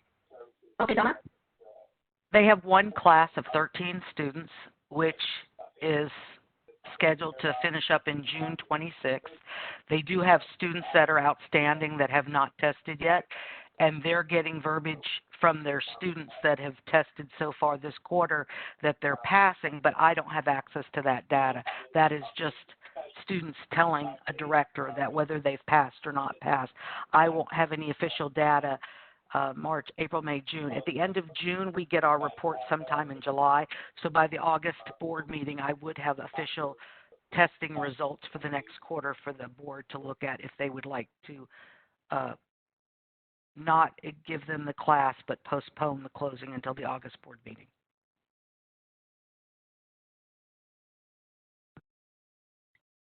Donna? So the question that I had was, it does seem a little odd that we didn't place them on provisional until they were on provisional, ma'am. They're already on provisional. No, they've been on provisional for a year. Well, that's since August of 2019, correct? Right. So they've been on provisional for almost a year, and as you can see in their pass rates, it really hasn't made. They were on provision. They had low pass rates for 8 quarters. Then they were put on provisional. And if you remember correctly, this was a school that the representative did not come to the education committee, nor was there a representative at the board meeting for putting them on provisional. They were put on provisional back in August. And then if you look at the last 4 quarters, they've still been negative 15 to negative 29 below the average. Okay, so I think I understand that part. So they've had low pass rates, but we put them on provisional in August of 2019. So it is you're on the fence, if I heard you correctly, saying that they want to deny the class but not be revoked until the August board meeting, and you're on the fence with that, but it would do no harm. Is that correct? I am on the fence. I did state that. It would do no harm to allow them the opportunity to have one more quarter. Then we would be able to see another quarter to see if that's really going to make a difference or not. Unfortunately, I mean, honestly, I don't know if it's going to really make that much of a difference. But if we don't allow them to start another class, then it does no harm to the public to let them have another quarter to prove their Nclex pass rates. Understand. So could you be willing to make that a recommendation so that we can then adopt your amended recommendation, which will do no harm? Well, actually, you guys can make a recommendation. So if you would like to take my recommendation and alter it to remove the revoking and just to deny the class, you as a board member can do such. I understand that, but I'm just curious if you would be willing to make it that way. I'm on the fence, and I would rather not make the recommendation. If you as a board member would like to make that recommendation, then that is fine. Okay, thank you. Okay. Carol? I just wanted to clarify, this is Carol Mountain. I just want to clarify with Dr. Silverman. Because we're online, it's sometimes hard to follow all this. So they are no longer using ATI, and they're using HESI, and that's what they're doing as their methodology to improve their board scores. They are using the ATI green light method, and so their students graduate, and then they start the ATI green light program, and so they're saying that it's taking their students a lot longer to finish that green light to where they can test, and that's why the lag is. All of my statistics were people that had graduated in 2019, but I think they graduated in 3, 6, and I want to say 10 of 19, but they're just now starting, some of them have tested, and those that have tested have done well, but again, it's not a high percentage of the class that's tested at this point at the end of first quarter. My statistics that I have available to me does not demonstrate a majority of these classes have tested. That helps me a lot. Thank you. And I just wondered, since they see this lag time, have they developed a plan to mitigate that, or to look at a different methodology that would allow students to be prepared to test upon graduation? I don't have that answer, but I believe Elvie and Chetta, the director, is still on the line, is she not? So that would be my question is, since the green light is delaying, ATI green light is delaying the students from testing, and that seemed to be a problem, why isn't there a plan in place to help the students to test sooner after they graduate? I mean, there's a lot of programs out there that allow you to do that. This is the moderator. I have unmuted Elvie. Thank you very much. I respectfully agree with Faye with just what is on record. I would like to also say that our pass rate for quarter one, with all the changes we have, is at 78%, 78.56, I believe. And yes, we have looked at the delayed test taking based because of the ATI green light. So we have adopted in later 2019, we have changed our ATI program to HESI. So one of the graduated cohort that graduated in March of this year had gone through HESI, and the last one that is graduating in June as well is doing HESI instead of ATI.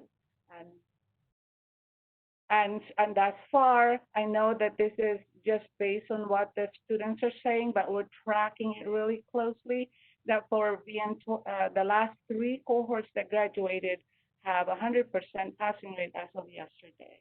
But again, that's not 100% accurate, as Faye said. So this is Dr. Mountain, and I just have this question about how, since you switched to HESI, how soon after completion of the program are students able to test? Almost right away, like we submitted, and in like 2 weeks they're testing. Okay. The last one, that a group that had HESI, the VN31 that graduated in March, I think about 3 of them, all but 3 already have some testing dates. We also had some delay in quarter one for some of our graduates that we're ready to take the board exam because of COVID-19 related issue with testing sites. Okay, thank you very much. Thank you. This is the moderator. I see that board member Norton also has her hand raised. Madam President? Yes, Bernice? Just one more question for the school. You've just described a number of changes within a very short period of time. Yes. And at the same time, we've heard that it takes a while for the changes to take effect. Yes, I thank you for acknowledging that. And my question is, based on the number of those changes, how has that affected the approach of the instructors? Because instructors are one of the elements here. How ready were they for all of the changes in terms of adapting how they integrated those changes or prepared the students for those changes? I appreciate that question, and we have recognized that too. We're doing regular program reviews, and our instructors are involved, quite involved with that. And we've also invested a lot more on training and workshops. We work with HESI now. We used to work with ATI representatives to provide training and resources to the instructors to enhance their ability to assist students with their ability to use the ATI virtual review program for maximum benefits. And now we're doing the same with HESI. So our instructors are key players in the success of our students as well. And maybe I missed it, but when did this most recent training and development start? In early 2019. Thank you.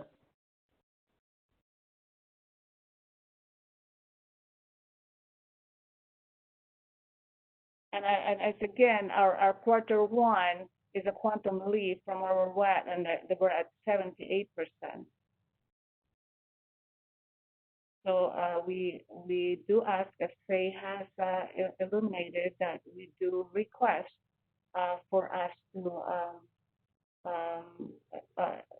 to consider our reconsideration of our provisional approval, and as well as to request to admit students so we can continue to show, the results of what we had put in place. As you have mentioned, it takes about a couple of years to really see the results because the program is about 14 weeks. Months, and it could be even longer depending on some closures or so.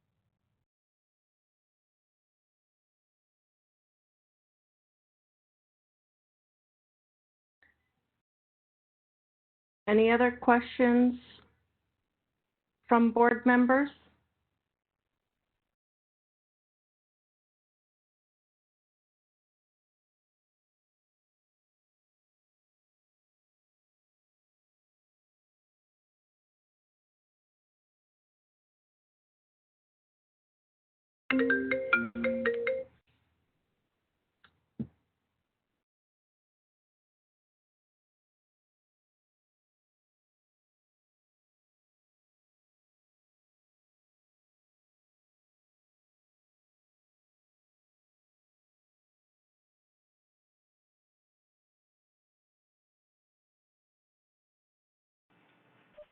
Seeing none. Is there a motion? Or Paul, did you have a question?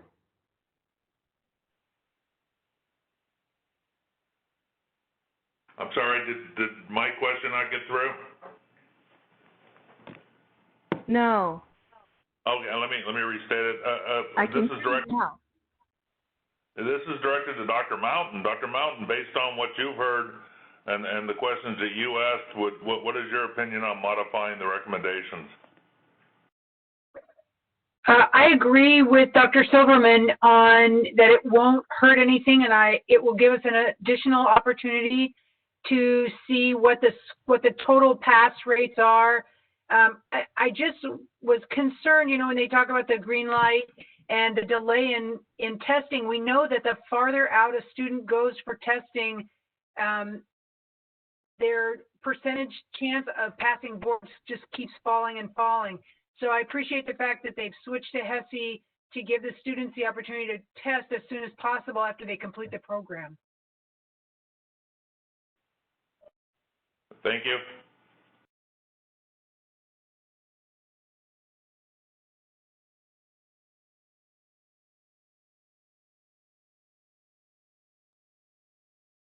All right, so moderator, I'm going to unmute Lee and Faye once more.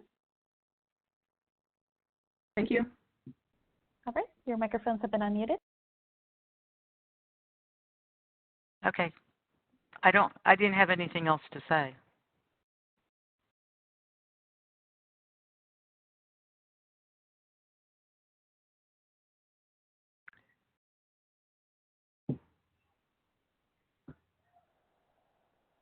Do we have a motion from board member? This is Donna. I will move that we amend the NEC's report to remove taking them off of the provisional status. So removing bullet number 3 and bullet number 4. And then placing them on the August board meeting for consideration.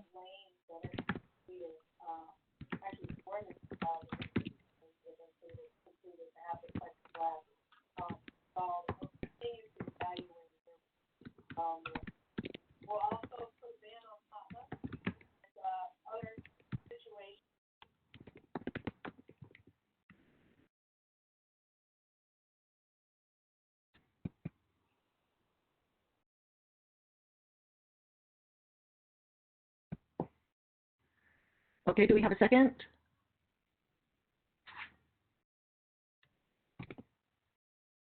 This is Carol Mountain. I'll second. This is Ken Swenson. Thank you. Yes? I'd like to recommend the following form of motion as a substitute motion. It would be as follows. It would be to deny the request to admit a full-time class of 30 students on July 7th, 2020. To deny the request to admit a full-time class of 30 students on November 16th, 2020, and to place the matter for further consideration on the August 2020 board calendar.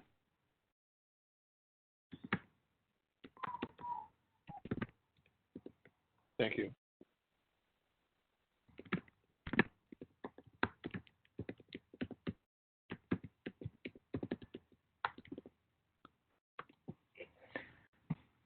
Donna, are you okay with the substitute motion? I'm fine with it. I'm fine with it. I think it is a better version of what I said. Thank you. Carol, do you concur? This is Carol Mountain. I concur. Thank you. So there's a motion and a second to deny the request to admit students on class of students on July 6, 2020, and to deny to admit a class of students of 30 on November 16th, and to place on the board calendar in August. Do any board members have any further discussion?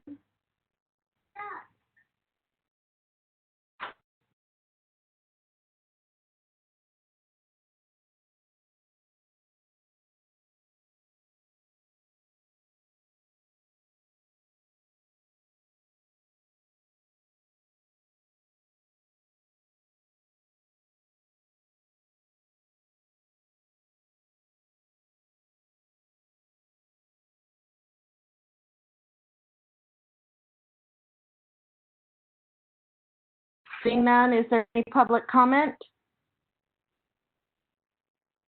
This is the moderator. I will go ahead and open the Q&A feature now. Okay, the Q&A feature is now open. If you would like to make a public comment, please click on the icon with a question mark within a square located at the bottom center of your Webex screen. The instructions are up on the screen right now for your reference. I will go ahead and pause for a moment to allow the public to indicate if they would like to make a public comment.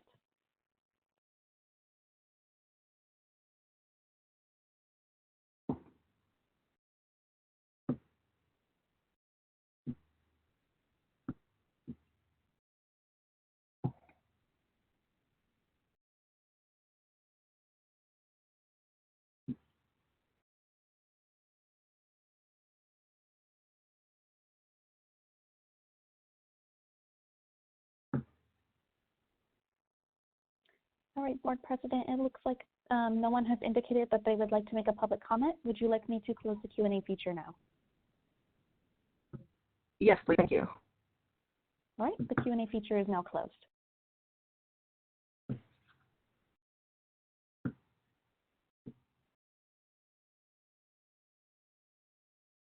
So it's been moved and seconded.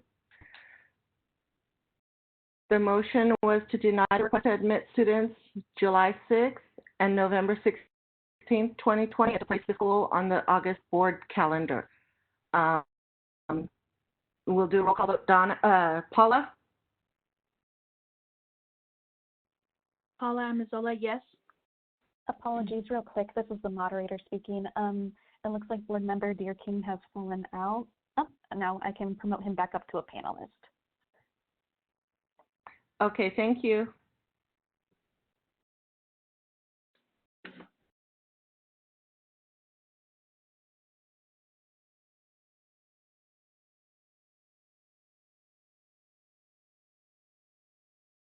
Bernice? Bernice Bassi Martinez, yes. Alita? Alita Carpenter, yes. John? John Deer King, yes. Ken? Yes for Ken. Carol? Carol Mountain, yes. Donna? Donna Norton, yes. Paul? Paul Sellers, yes. Melissa? Melissa Rubacava, yes. Cheryl? Cheryl Turner, yes. And I am a yes. Thank you. Motion carries. So that will bring us to Executive Officer's report. Elaine?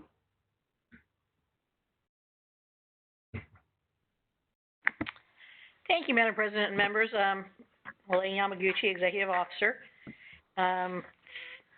It's always a pleasure to be with the board. Y'all have received my written report with some attachments, but I wanted to update the board on a couple of small points aside from the three noted in the agenda. First, of course, on sunset review. Over this past week, I noted in my report that we expected the legislature to extend all of the boards that were up for sunset by 1 year and then act upon them next year to basically have the hearings forwarded for a year. That legislation did move this week. It's contained in Senate Bill 1474, and it is the committee's technical cleanup bill in general, but they did insert the language to just extend those boards for that 1 year period. And as a side note, the bill that was going to be our sunset bill, AB 2854, did move out of committee with only the default decision language that the board has seen several times in it. Both of those bills will be going to their House's Appropriations Committee, and we'll see if they change. We'll be watching those very, very closely. Can I pause here for any questions?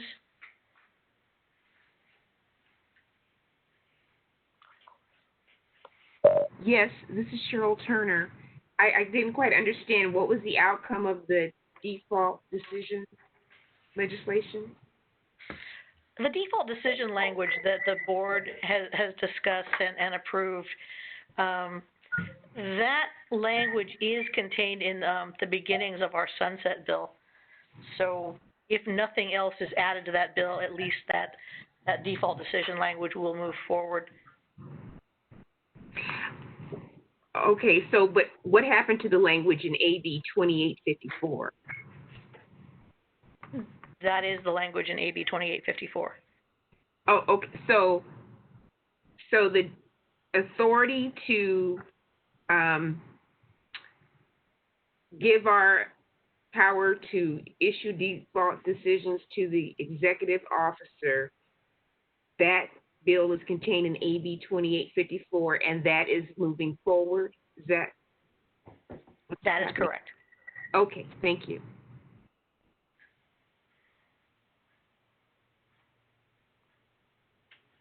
Any other questions on sunset?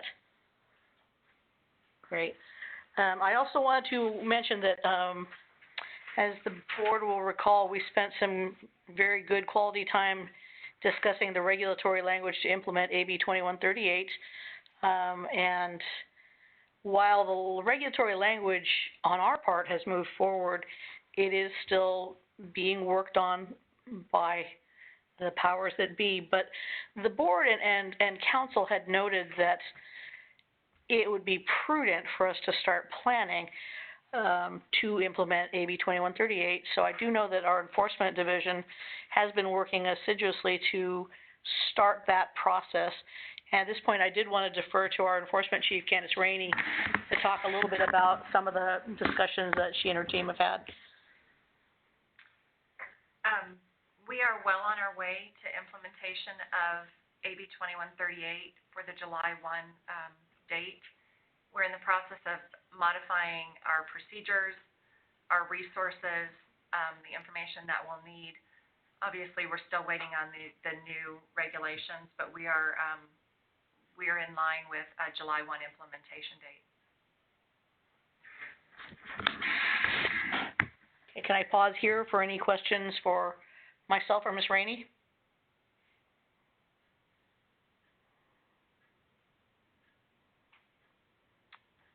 Great. Right.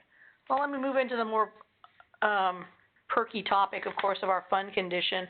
When the board met in February, we had a long discussion on the numbers that were not looking very healthy for us, in that we were projecting a potential deficit at the end of this fiscal year by a lot of good staff work, I think, on our part, and a lot of catching up and work with the DCA budget office.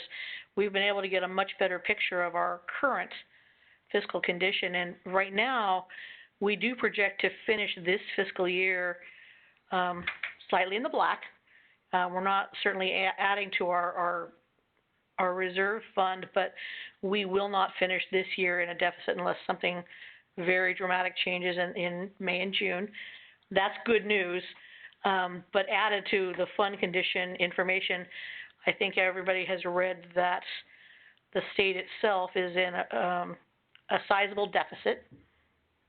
We are looking at a number of things. The governor has indicated that his course of action has been to ask departments overall to make reductions and make economies. What we consider that going forward would be, of course, reducing unnecessary travel and making a lot of other economies. But the governor has also proposed a furlough or salary reduction for staff, and that would be across the board. Right now, the administration will be in negotiations with the unions to make a determination on how that will move forward. We don't really have any knowledge of how that will be put forth just yet, but I will certainly keep the board apprised of that. But I wanted to talk a little bit about our response to, of course, COVID-19. Now, you've heard a number of things from the education folks about our response in terms of the schools and our work to make sure that the nursing schools are able to accommodate emergency procedures and to certainly safeguard the students and faculty and staff, as well as, making sure that the nursing curriculum is not undermined or lessened in order that we continue to protect consumers of California. But I wanted to speak just briefly about, of course, BVNPT's own response. At this point in time, approximately 70% of our staff is working off-site. They are, for the most part, coming in once or so a week to drop stuff off, pick stuff up, print things out, put things in the mail. The managers have done a super job, and I really have to commend them on making sure that their teams continue to move forward, and making sure that our teams continue to feel present and valued and on pace. So I wanted to make sure that they've done I want to make sure that you know that what a great job our management team has been doing. The essential functions like the mail, our front counter functions, and cashiering has to be done from the office. So we do still have employees that must come in every day. We're doing everything we can possibly put together in terms of keeping folks socially distant, in terms of disinfecting and cleaning. And right now, even though the foot traffic and the phone traffic is considerably lower than usual, it is still there. We are still working with our constituents, our licensees. So our team is, again, as I said, our team is still doing a great job.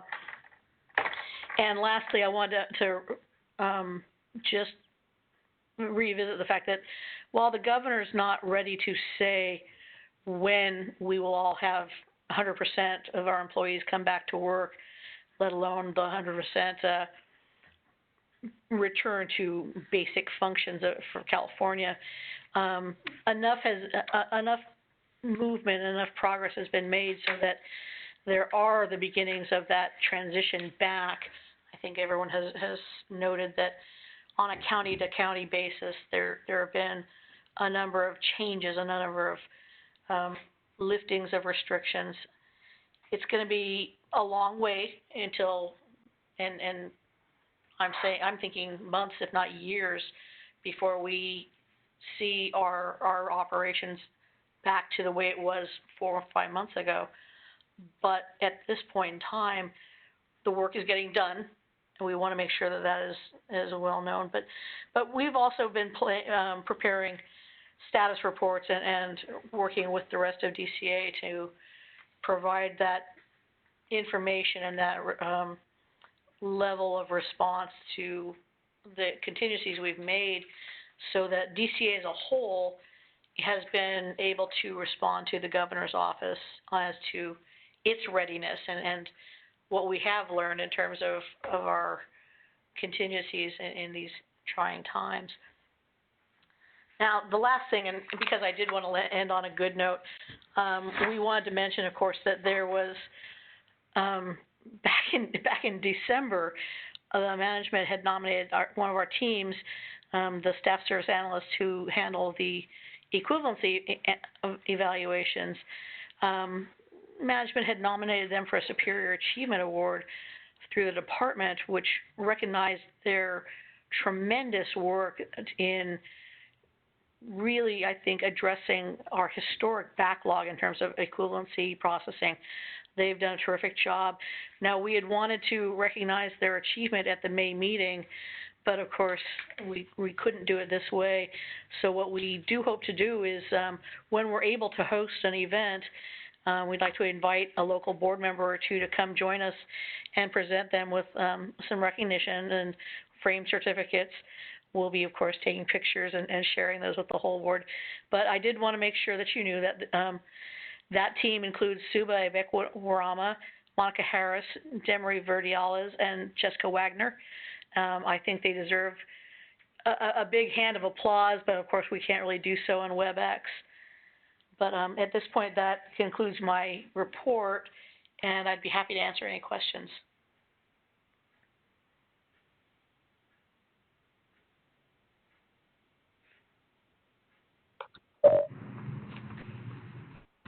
Yes, Cheryl Turner asked a few questions. Okay, so one of the things that I had asked for future discussion was the status of the cost recovery.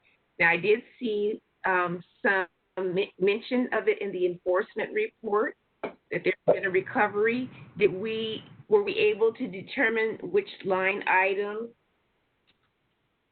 that those funds could be found? Ms. Turner, are you referring to in the budget report itself? Yes, like under revenue. Are we still looking for that? No, we're not still looking for that. It is is encapsulated in a number of the revenue accounts. If you're looking at the analysis of the fund condition, it will show you the revenue transfers and other, and at this point in time, it's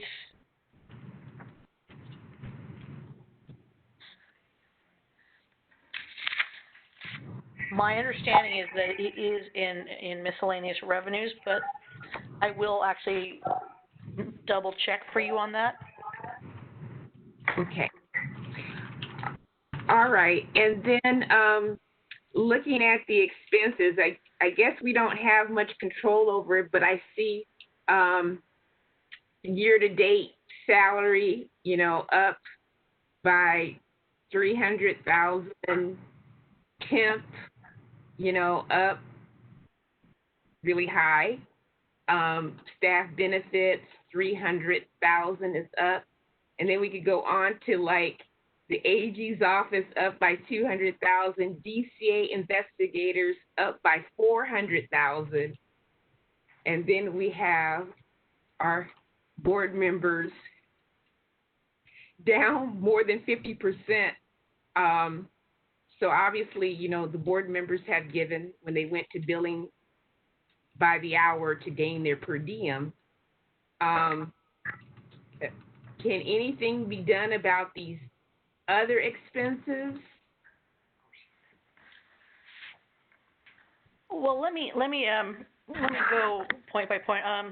If you're looking at the enforcement expenses, the Office of the Attorney General, the court reporters. Yes. There you go.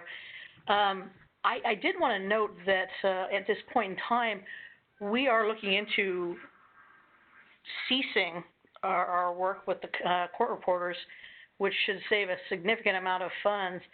It's not statutorily necessary, and given the fact that everything is recorded via the webcast and Webex, it's not necessary. We have literal recordings of all the proceedings, so it's not really necessary to have a court reporter. The expert witness fees line that you're looking at, this is a problem that we went through with the Office of the Budget at DCA, and if you'll note, there's a number of items in the budgeted that were at zero, and I think we may have talked about this a bit in February. When the department processed their budget recommendation, they based their projections on past years, but they did not consult with us to bring a budget forward. Now, this created some problems in a number of these areas, the travel for one, the contract with OPES for another. There's a number of areas where they had not understood where there were going to be expenses in this fiscal year, but they basically looked at the bottom lines and account for it so that eventually, line by line, they show some deficits, but at the bottom, it does not show a deficit. Now, our personnel costs, again, this is something that we looked at in great detail with the budget office at the department. The temp help thing, this is a problematic area where a lack of communication with the department played a role. What the department was not taking into account here was the number of retired annuitants that the board staffs. So that actually has changed. We unfortunately lost half of our retired annuitants at this point. Now, the board member item that you're referring to, that and I actually questioned this as well. If you look at the item that's budgeted at $17,000, that's an absolutely ridiculously low amount, and it was especially if you look at the prior years. This was I think a number that was developed when the board did not have as many committees meeting, And so it does not, I don't think, accurately represent the activities of the board. So yes, we're overspending in that area. But I think, as I said, it's fair to note that on the one hand, we have some areas that we would need to readdress with the budget's office at the department and make sure that it is much more accurately charted in budget documents going forward for the next fiscal year. But at the very end of the day, we've saved a whole lot. And our staff has worked a whole lot to create a lot of economies to basically make sure that we do not finish in the red. Now, the irony here, of course, is that our enforcement costs went up, not just the Attorney General fees, but our enforcement costs went up because our staff does such a great job. And they've been putting out so many cases and really addressing the backlog there. So let me pause there.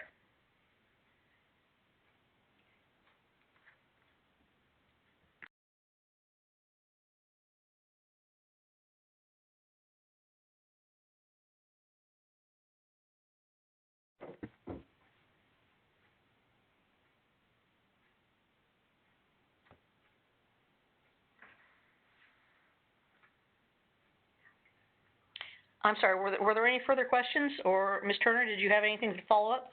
No, I don't. Thank you. Certainly. Okay.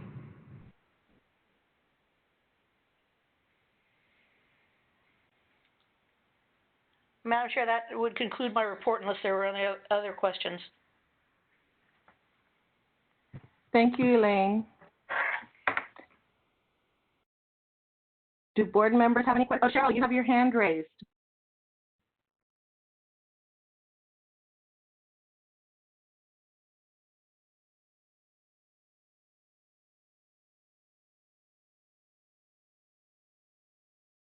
Okay, it's lowered. Okay, thank you. No question?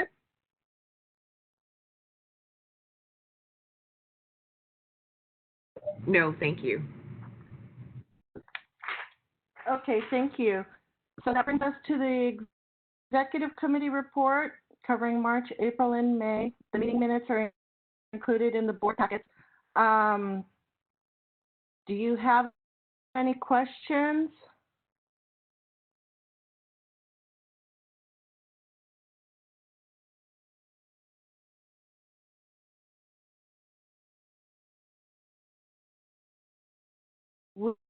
Within this, we have one consideration is for the August board meeting. I know Elaine sent out information on this.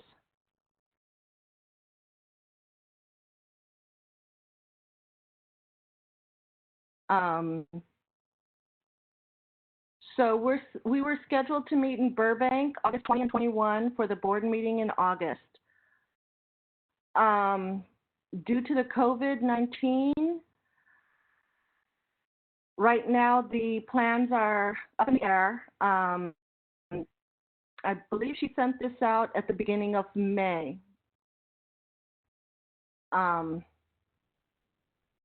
So we as a board need to determine what and how we want to go out for the August board meeting.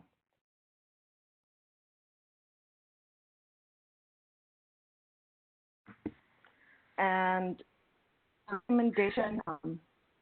Excuse me, Madam President, if I may, Elaine Yamaguchi. This is actually an agenda item, an action item for later in the agenda. Is it? I didn't see it up on there. It's agenda item 11 to discuss the planning for the August board meeting. Oh, I'm sorry, I missed it. So we will take that in after enforcement. So, sorry about that, guys. Cheryl Turner, I have a question about, a different issue in the executive committee meeting about the discussion about including a fee bill for the schools in the sunset bill, binding them, possibly? Yeah. Yeah, at that point, before the COVID, that was the plan to place it in there. I don't know, seeing how I saw what the bill was recently. I had an email about it from Vince.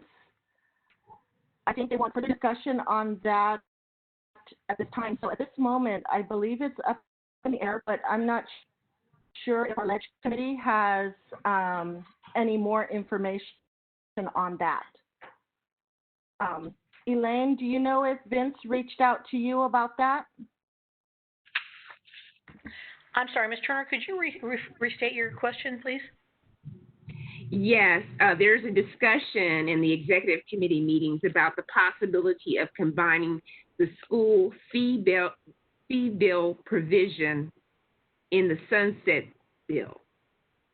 Wonderful. Thank you so much. Yes, initially the executive committee and the Leg Regs committee have discussed, pardon me, a number of different, I think, really important provisions that we had hoped to include in sunset legislation. But given the fact that sunset legislation as a whole is uncertain for this year, beyond the bill that we did just discuss a minute ago, we don't really know. I believe it later in the meeting in the Leg and Regs committee, we do have some language and some recommendations to discuss specific to the school fees issue. It may be that we're going to be allowed to put legislative language in this year, and it may be that we are not. Does that answer your concern?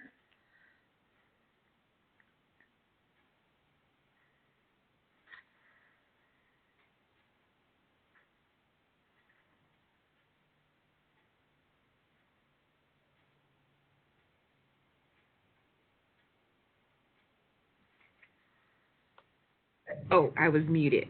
Yeah, so right now it's not an issue because of delay, but at some point the discussion will be presented to us about whether or not that those two should be combined. That's correct. It is still under discussion. Both the Senate and the Assembly Legislative Committee staff have been very open to continuing that conversation. Okay, thank you. Certainly, thank you.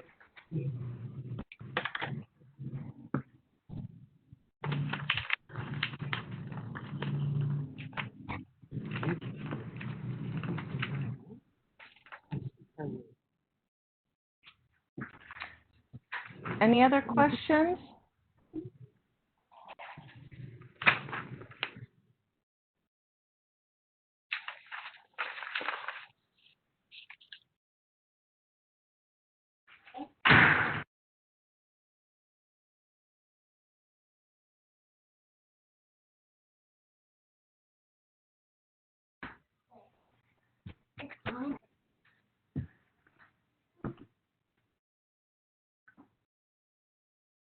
Seeing none,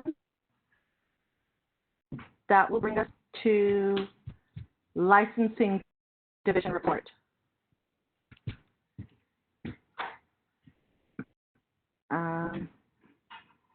Ms. Brown?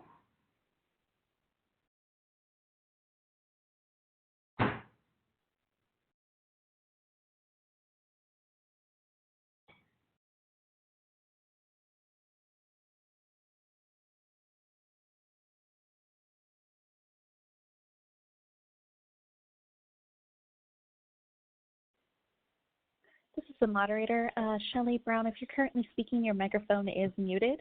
You may want to go and unmute your microphone. Okay, is it unmuted now? Yes, we can hear you. Thank you. Okay, great. The licensing division report is included in your packet, and I'd be happy to answer any questions. I would like to say that the licensing division staff have been doing an outstanding job. especially under the circumstances, you know, including the pandemic, having a new manager. We had multiple staff vacancies, but we're continuing to work on improving our processing efficiencies, and we're all looking forward to when staff are able to come back to the office. And that's it. Any questions?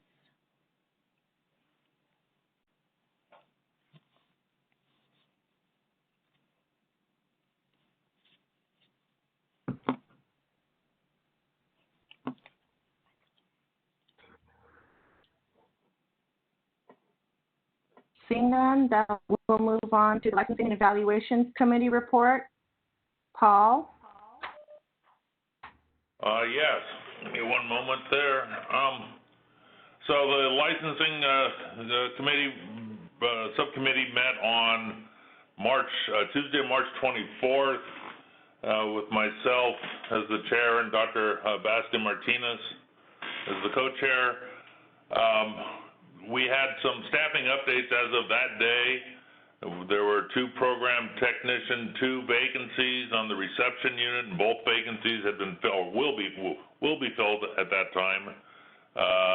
There were 2 PT2 vacancies on the evaluation unit. There was a conditional offer made at that point, and then the second position was reposted. We talked about licensees and shortages in the workforce. As you all know, a number of facilities have closed clinical sites to students. The NECs are working with the assigned schools and their directors to create action plans. We heard some of those. Many of the schools are moving their programs online, and they're being encouraged to utilize their own simulation and skills labs to provide hands-on experience with students who would normally go to clinical sites. And there will be some competency testing and demonstrations before the students are able to move forward in the programs.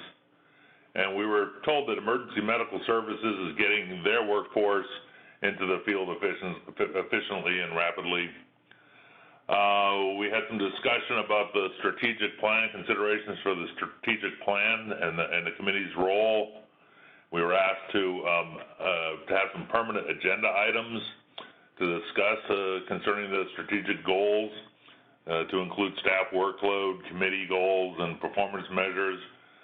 We had a discussion. We determined we would like to develop a progress chart, research the possibility of having licenses available electronically, and then to analyze our CE audit system and to discuss available resources to perhaps expand the audit.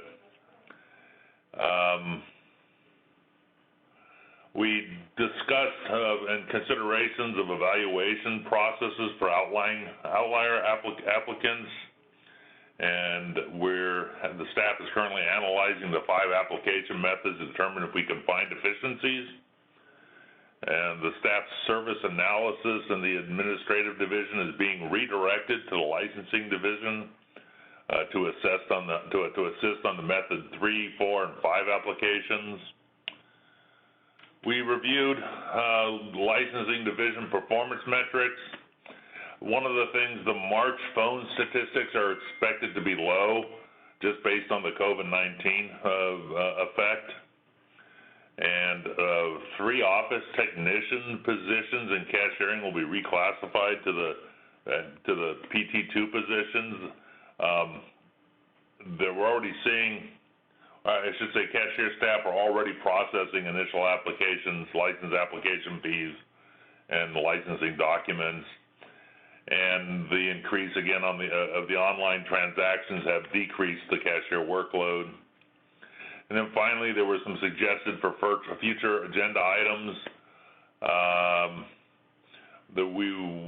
The recommendation was made for an agenda item addressing the workforce availability for healthcare workers, healthcare professionals in general.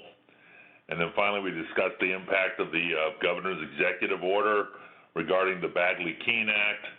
And based on the COVID-19, the boards have been allowed to do business via telephone, and the board members don't have to be publicly accessible. That hasn't been an issue for this particular subcommittee. We only meet with 2 members, but we do anticipate holding our meetings by telephone at least through the summertime, and we'll update that based on the COVID-19 situation. And then the next meeting will be a meeting date and time will be determined after this board meeting. And that is my report.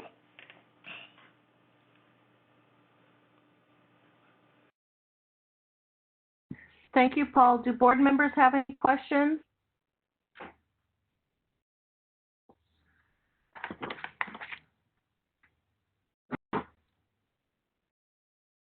Seeing none, we'll move on to the Legislative and Regulations Committee. Yes? This is the moderator. I wanted to quickly ask if you wanted to open up for public comment on items 6 through 8. Yes, we can do that. Is there any public comment? All right, I will enable the Q&A feature now. Members of the public, if you would like to make a public comment, please click on the icon with the question mark with a square located at the bottom center of your Webex screen. We will get instructions up on the screen in just a moment. All right, looks like they're up. And I will go ahead and pause to allow any members of the public indicate if they would like to make a comment on agenda items 6 through 8.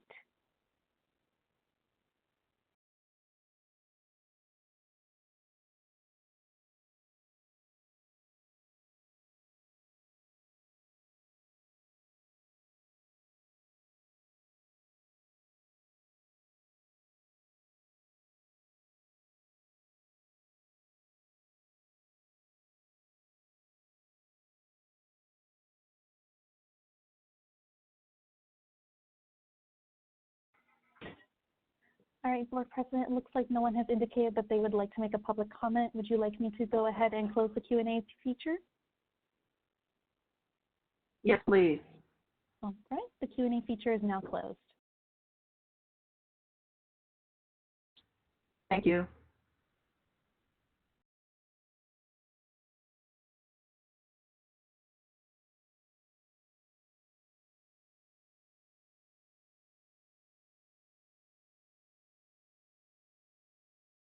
So now we'll move on to item 9, Legislative and Regulations Committee report.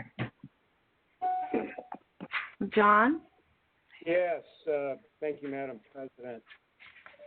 The committee met on Wednesday, April 29th, with myself and Ms. Carpenter by teleconference.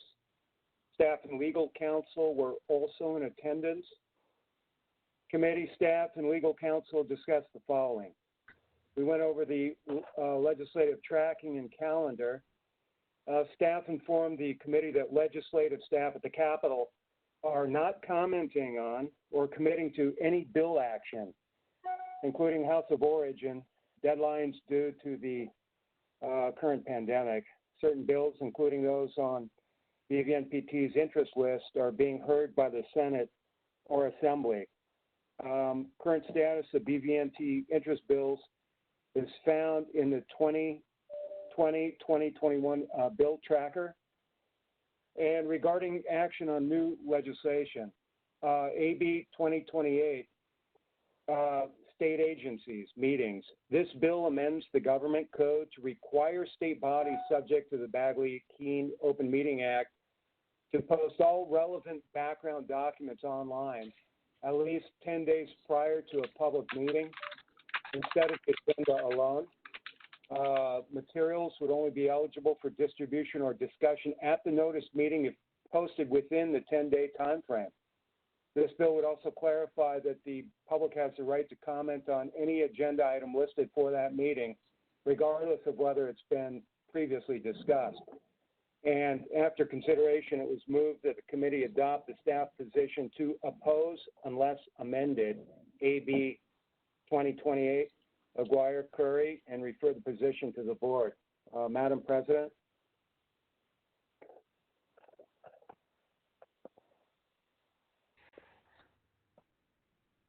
Yes, John? Yes, so our motion was to, from committee, is to oppose AB 2028 unless amended.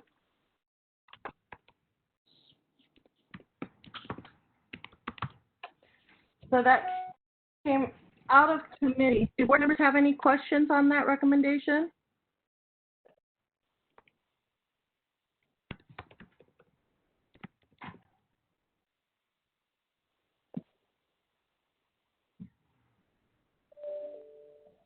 Yes, Cheryl Turner.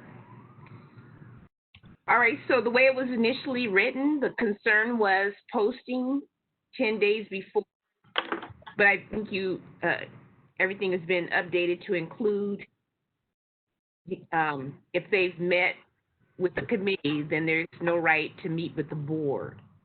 So are you opposing on both grounds? And then what amendment would you like to see? Okay. This bill requires the notice and agenda requirements regarding public meetings. That applies to us. The concern was to make everything ADA compliant, and on the grounds that it requires a great deal of staff time to convert even a single document.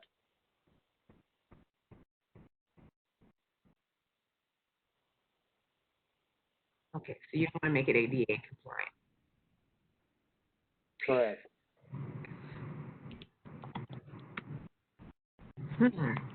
Okay, what about the issue of going before a committee versus going before the board? I would defer to Elaine on that. Okay. Elaine, Ms. Yamaguchi? Thank you very much for that, Mr. Deerking, Ms. Turner. Just to back up a little bit, the bill actually applies to open meetings of committees and the board, of course, itself, which means that, yes, we would need to make certain that all the information that is required to be posted online 10 days in advance would need to be completely translated or converted, rather, excuse me, to ADA compliance. Let me just provide a little bit of a global comment about that. Mr. Deerking summarized it very neatly, that it creates a great deal of staffing impact, let's just say, to make certain that all the documents are ADA compliant before they're posted. They must be ADA compliant before they're posted. And bluntly, federal law trumps state law. So we have something of a difficulty, let's just say, in making sure that this is something that may actually be worked out over the course of time as we develop our document templates to be more and more compliant. But let me just say, just in the general scheme of this bill, the concerns we would have, I think, in making documents first ADA compliant and then online, there are a number of our documents, for example, the NEC reports, which would require a vast amount of work to make compliant. There's the work with the petitioner hearing packets. Much of the information is already available online, but not in that specific case. So what this bill would require, unless it were amended, would be to make those petitioner hearing packets, every file that the board hears, part of the agenda packet that would be up online. There are a number of other areas that I think create a difficulty, and not to be overly pessimistic. Right now, our staff indicates that it takes about half an hour to make a single page ADA compliant. You've seen the size of the board packets lately. So without some clarification and without a few specifications of what is not required to be included in that to comply with AB 2028, we would be looking at possibly another full-time staff member to do just that. And given the state of the budget, and given the fact that we'll be looking at furloughs or salary reductions for the next year or so. It's very, very infeasible for us to move forward. I think Ms. Turner, to respond to your specific question of what amendments we would like to be pursuing, I think among what I had just mentioned about certain parts of the packet that we would find problematic to process. There's also a number of other timeliness issues, I think. I think legislation is actually one of the best examples. Our read on this bill is that we would need to publish a fairly accurate summation of what motion we would ask the board to present. And should the bill, for example, change dramatically between the time that the agenda item is posted and the board meets, interpretations will probably vary, but it may well be that unless this bill is clarified, the board's only option would be either to revoke that motion and no action, or take the action that is not indicated or correct any longer, neither of which are good options. We would be, I think it would be wise to ask for something like a phase-in, for example, or even just a moratorium until the board's staffing is back to 100%. There's a number of concerns, but as I said, I would count most of our concerns with the timeliness involved. I have a lot of concerns about. I think the board will probably recognize that we added to the packet as late as Wednesday. We always want to try and make sure that the board has the most thorough and up-to-date information. And again, if we're recommending an action 10 days in advance and it substantively changes in those 10 days, we may really, I think the board would lose a lot of its ability to make good decisions or take appropriate action in a nimble fashion. And let me just pause there. Yes, you've answered my question.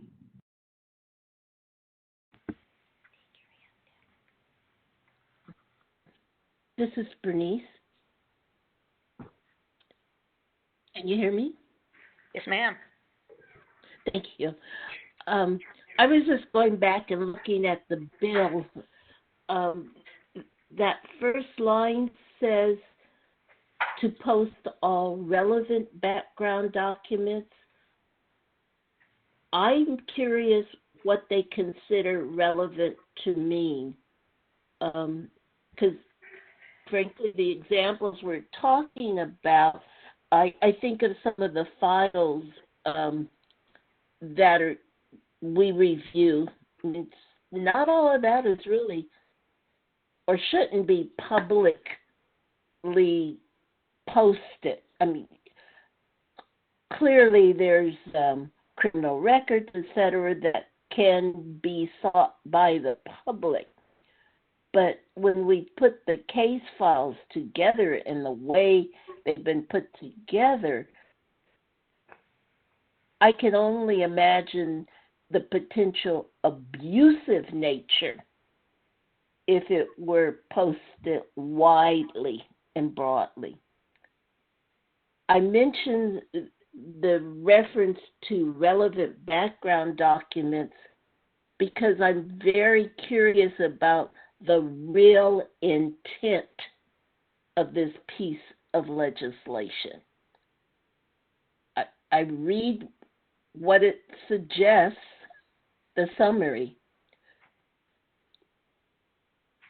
but how much would the public really want, and would what would be provided actually be relevant in terms of the ability to comment on an agenda item? And that's only an observation. Madam Chair, may I respond to that? Yes. Thank you. Bernice, I think you actually put your finger directly on a really core problem, that this bill is very unclear on what is considered relevant. So I think the executive committee had discussed very briefly about, and let me just kind of point out, this board meeting's agenda differs quite dramatically from prior agendas. We sought to become quite a bit more robust so that when you see the agenda, which will be posted 10 days in advance on the website, anybody looking at that would have a much better idea of what the board is going to look at. Again, we'll have to work on the actual positions or recommendations themselves, but we feel like the lack of specificity on what should be required, what is relevant, is a really subjective thing, and it's going to vary from place to place. So, like I said, the NEC reports, which are interesting to read just on the base of, for pleasure reading, not necessarily relevant to most of our constituency. The petitioner files, you know, like I said, most of this information is already available, but because the names are listed in the agenda and those files, remember, this is information that is now widely available, and there are, of course, I think, privacy issues involved here. So I think you put your finger right on a core of concern about this bill. And let me pause here again. This is Cheryl Turner. So do you foresee that things that are related to closed session items would have to be posted publicly? Maybe Ken has I don't know if Ken has an opportunity to look at. No, closed session items are specifically taken out. They are specifically exempt. Okay. And so wouldn't those packets related that would include criminal background information be more part of a closed session item? Not necessarily. Not necessarily.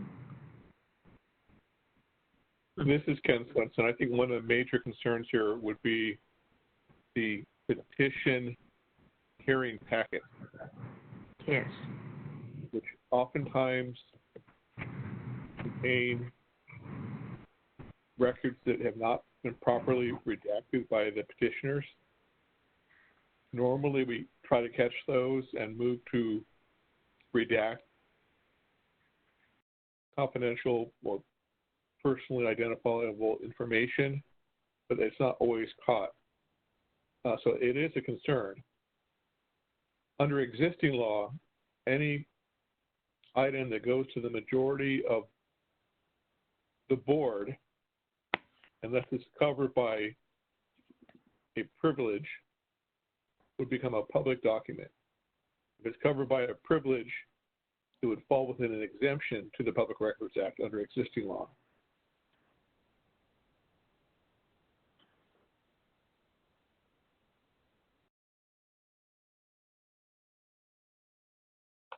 Well, are the packets covered by the privilege or not?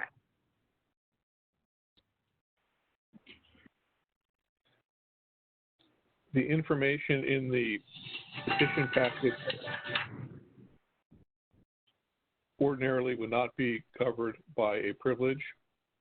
It's possible that the packet may inadvertently contain privileged information,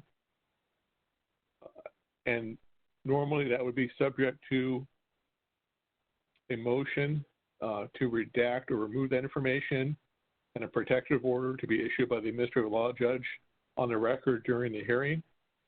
But it's not always caught, so sometimes something could conceivably slip through. But generally speaking, the redacted portions of the petitioner package will be considered a public record, not within an exemption. Okay, and they're already available to the public that are participating in this process. Well, they're not posted on the website, but if there were like a Public Record Act request, we'd have to produce them. Generally speaking, unless there was something in there that had been redacted, subject to a protective order, or which was clearly falls within the exemption of the Public Record Act. Okay, thank you. Thank you, Donna. Donna, do we have it, so it appears that this bill is sponsored by the California Nurses Association. Do we have any idea why they sponsored this bill? Because it seems like the effect it's going to have on us is also the effect that it's going to have on them. And right now, if you just indulge me for a minute, right now, accusations are posted on our website.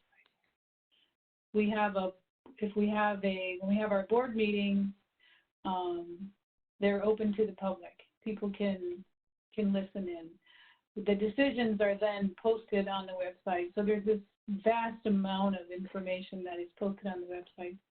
What is not posted on the website is the packets that we receive and all of that. And this bill is going to say that those, in addition to everything else that is available, anything that we receive has to be available, posted on the internet so that we can comply with the ADA, which looks like it's so that people that don't have transportation to get somewhere or an internet internet connection would still be able to understand what is going on.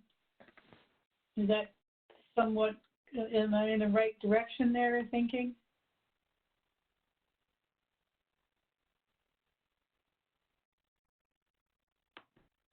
I'll take an answer from anybody. Let me try to answer that, if I could. This is Elaine. Let me start from the beginning. The California Nurses Association has concerns that not all state agencies and state decision-making bodies provide adequate, detailed information about their activities, their expected actions, and they believe that there's a lack of some transparency. So their solution was to ensure that all of the information that the board could possibly act upon is more accessible to the general public 10 days in advance. Now, as we said, this is a timeliness issue. It's also a budgetary issue. It creates problems, but I truly believe that, you know, BBNPT is not in any way, shape, or form opposed to being as transparent and as accountable as it possibly can be. The difficulty with this bill is how to actually make that work. We believe that there's a lot of ways to achieve the same end result. We could, as I said, making the overall agenda much more robust, providing, I think, something of a I don't know, a listserv or subscription service that an organization could subscribe to or follow.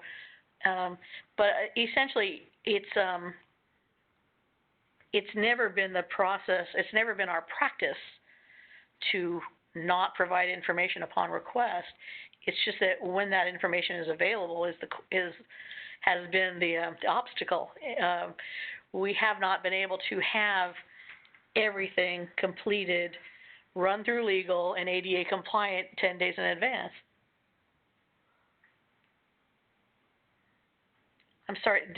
I'm sorry, Ms. Norton, did that answer your question at all? It puts it in a larger perspective, and certainly, I think I understand the fiscal impact that it's going to have on the board, the way that it's written, since it's so broad. I understand the timeliness, and I also understand that it is not in any way this board's, that we are as transparent as we can possibly be and are willing to do whatever it is within reason. Well, within our capability, I guess, is more. It's not really whether it's in reason, it's whether it's even in our capability. So I think the intent of the language is good, but certainly the way it is, the broadness of it leaves too much of it up for interpretation. And I don't know how we would, with our current budgetary constraints, I don't know how we would possibly adhere to this. So yes, it did answer my question. Thank you. Wonderful. Thank you.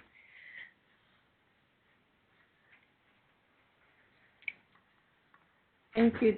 Do any other board members have any questions?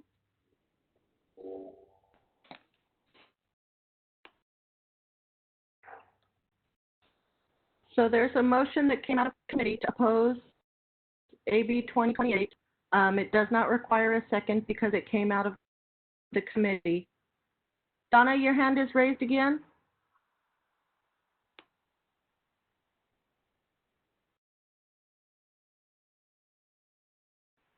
No, it was raised all this time, but so I just jumped in because I wasn't being recognized, so I put it down. I think it was opposed unless amended. This is Cheryl Turner. Yes, John Deerking. Okay.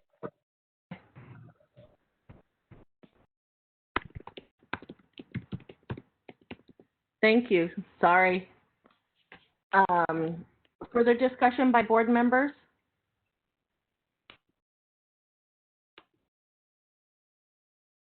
Seeing none, is there public comment? All right, this is the moderator. I will go ahead and open up the Q&A panel now.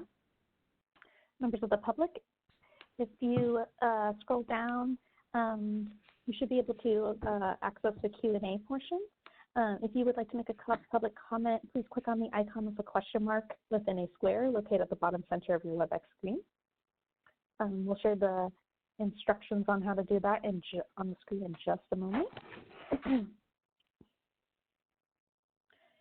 In the Ask field, you could type, I would like to make a public comment, and send to all panelists if you would like to make a public comment on this item. I will go ahead and pause briefly to allow any members of the public to identify themselves.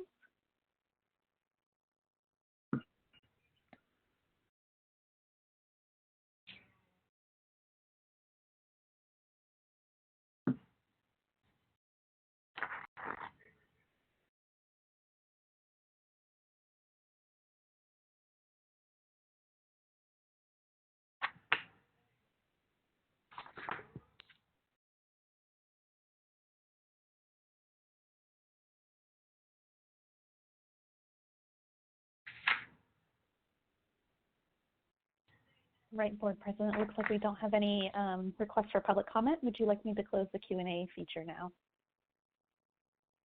Yes, thank you. Right, the Q&A feature is now closed. Thank you. So the motion on the floor is to oppose AB 28 unless amended. Came out of the committee. We'll do a roll call vote. Paula?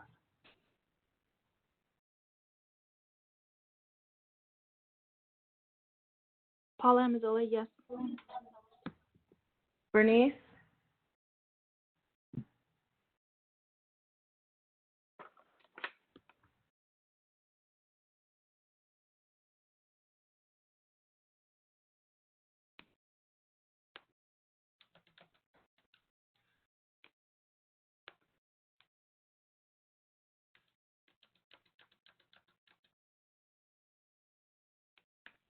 Bernice, I see you speaking, but I can't.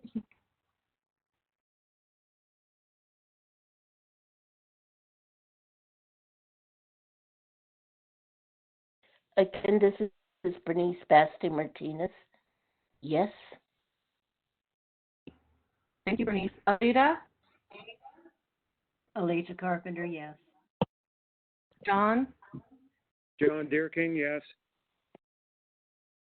Kenneth Maxey, yes. Ken? Carol? Carol Mountain, yes. Donna? Donna Norton, yes. Paul? Paul Sellers, yes. Melissa? Melissa Rubacava, yes. Cheryl? Cheryl Turner, yes. And I'm a yes. Tammy Mendoza. So motion carries. Thank you, John. You can move on. Thank you, Madam President. We moved on to BVNPT legislation and regulations, and we considered the rulemaking action on the area of school pass rates. On April 29th, 2020, the committee moved to approve the amended language of 2529 faculty qualifications and 2530 general requirements, Article 5, Chapter 1, Division 25, Title 16 of the California Code and Regulations, and with the same language to be mirrored in 2584 faculty qualifications and 2585 general requirements of Article 5, Chapter 2, Division 25, Title 16 of the California Code of Regulations.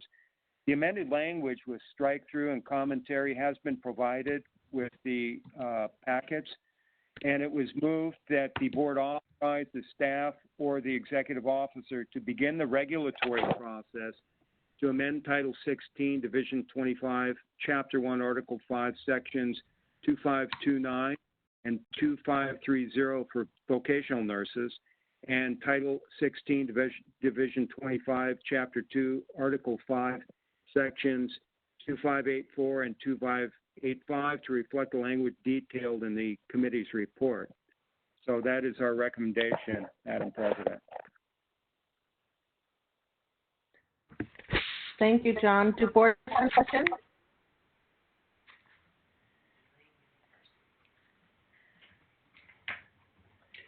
Madam Chair, actually, and this is Elaine, if I may add something, pardon me, if I may suggest that the motion be slightly amended to allow staff to make any changes on typographic or any non-substantive changes to the regulation language.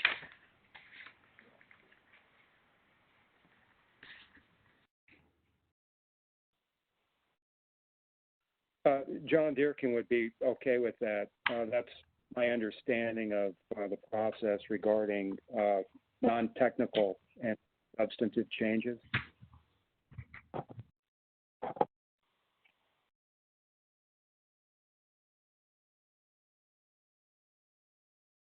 Ken, does that require to make a motion in a second for that, or can it still come out of committee if both committee members agree?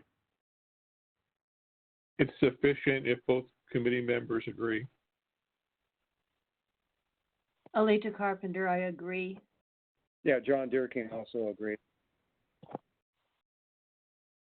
Thank you. Do any other have any questions or comments on that, on the motion?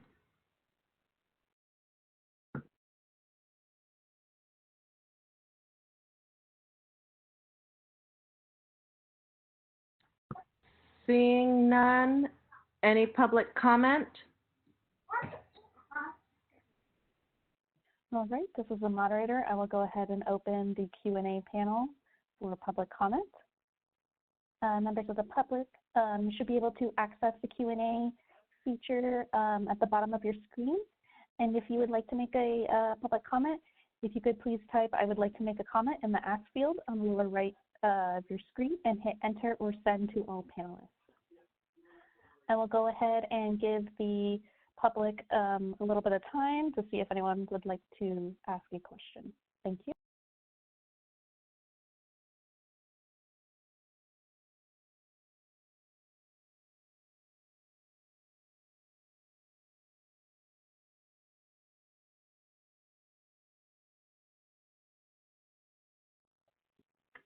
All right, it looks like we do have a member of the public who would like to make a comment. I have a individual identified as Arvella Batik. Arvella, I will go ahead and unmute your microphone, and you will be allowed 3 minutes to speak. I will give you a 30-second warning.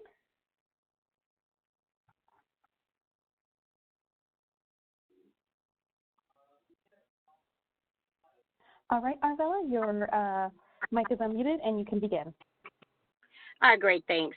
I just would like to have a little bit more information on the substance of the pass rate of when it's supposed to be passed. What support will you be giving the directors to help to ensure that they be able to meet the task, especially since we don't have any documents and we haven't really been given a good insight of the pass rate since the last time it was asked about. I think most directors are in the dark of this implementation. And also, I would think that, also before implementing that you will consider continuing to try to give us names of graduates who have not passed the boards or have, as well as to decrease the time that licensees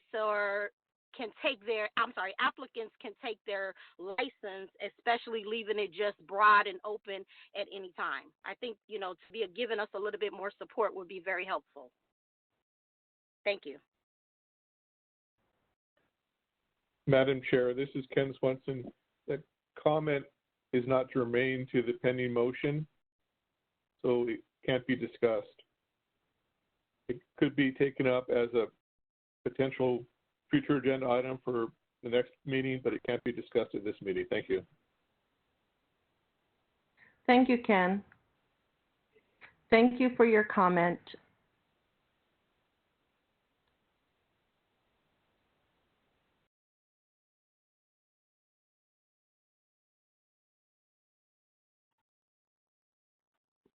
So any other public comment or questions?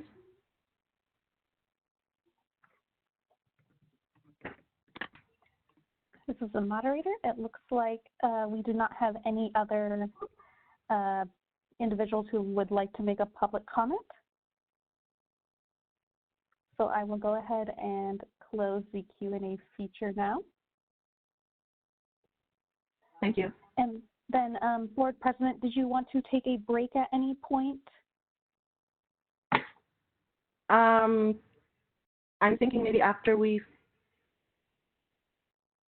finish the ledge. John, do you know how much more we have on ledge? We do have a couple items regarding school fees and a rulemaking action, which will require commentary by legal. Okay, so just a couple more, and then we can take a. I'd estimate. Pardon, John? I beg your pardon. I'd estimate about 20, 25 minutes.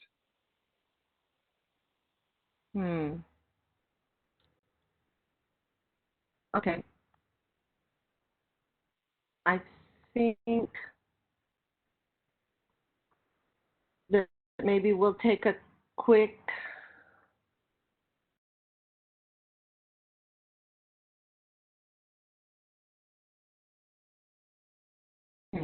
let's finish this. Let's do, since we have a motion on the floor, let's finish this vote, and then we can see.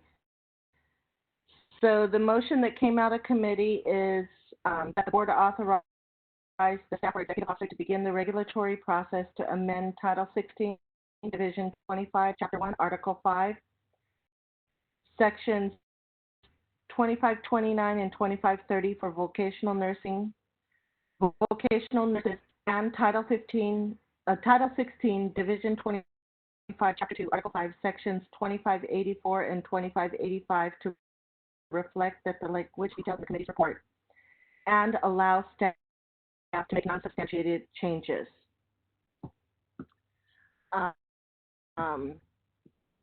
We'll do a roll call vote. Paula?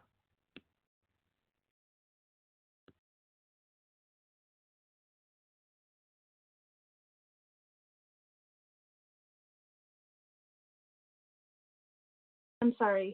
This is Paula Missoula. Yes. Bernice? Bernice Martinez, yes. Alita? Alita Carpenter, yes. John? John Deerking, yes. Ken? Kenneth Maxey, yes. Cheryl? Cheryl Mountain, yes. Donna? Board Member Norton is rejoining the meeting. Okay.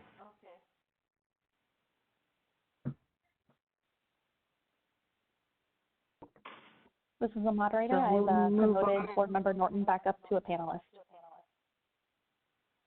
Thank you. I got booted, so I'll abstain from this because I didn't some of the discussion. I don't even know what the motion was. So the motion, did you hear part of the discussion? I think. Or none of? Well, since I don't know where you're still at, so I lost the connection on my phone, so I had to recall back in. So I don't know where you are.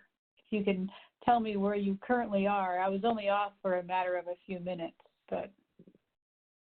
Okay, so that is the motion. We're voting on the motion that the board authorizes the staff or executive officer to begin the regulatory process amend Title 16, Division 25, Chapter 1, Article 5, Sections 2529 and 2530 for vocational nurses, and Title 16, Division 25, Chapter 2, Article 5, Sections 2584 and 2585 to reflect the language detailed in the committee's report and allow staff to make non-substantive changes. Oh, okay. I heard all of that discussion then. Yes. Thank you. Paul? Paul Sellers, yes. Melissa? Melissa Rubikova, yes. Cheryl? Cheryl Turner, yes. And I'm a yes. Motion carries. So I have a question to pose to board members.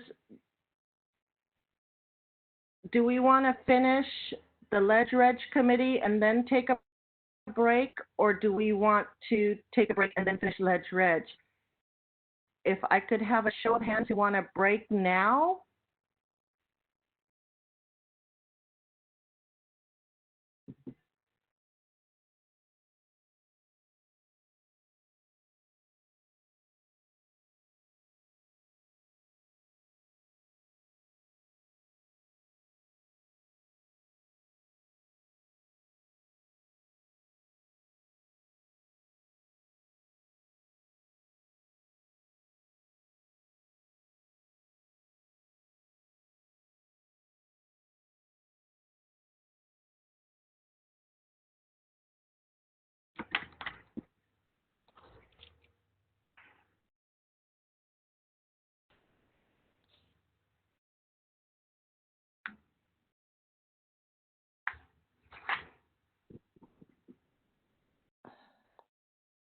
Madam President? Yes.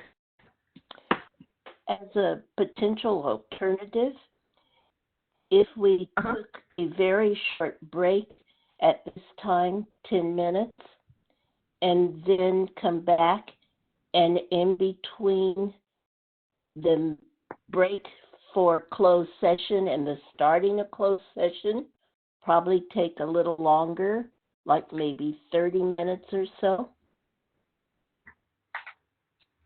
as a possible alternative.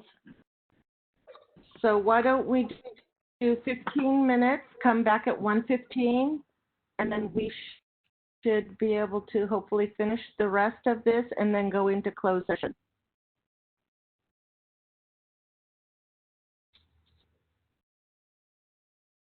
So we'll take a break now until 1:15.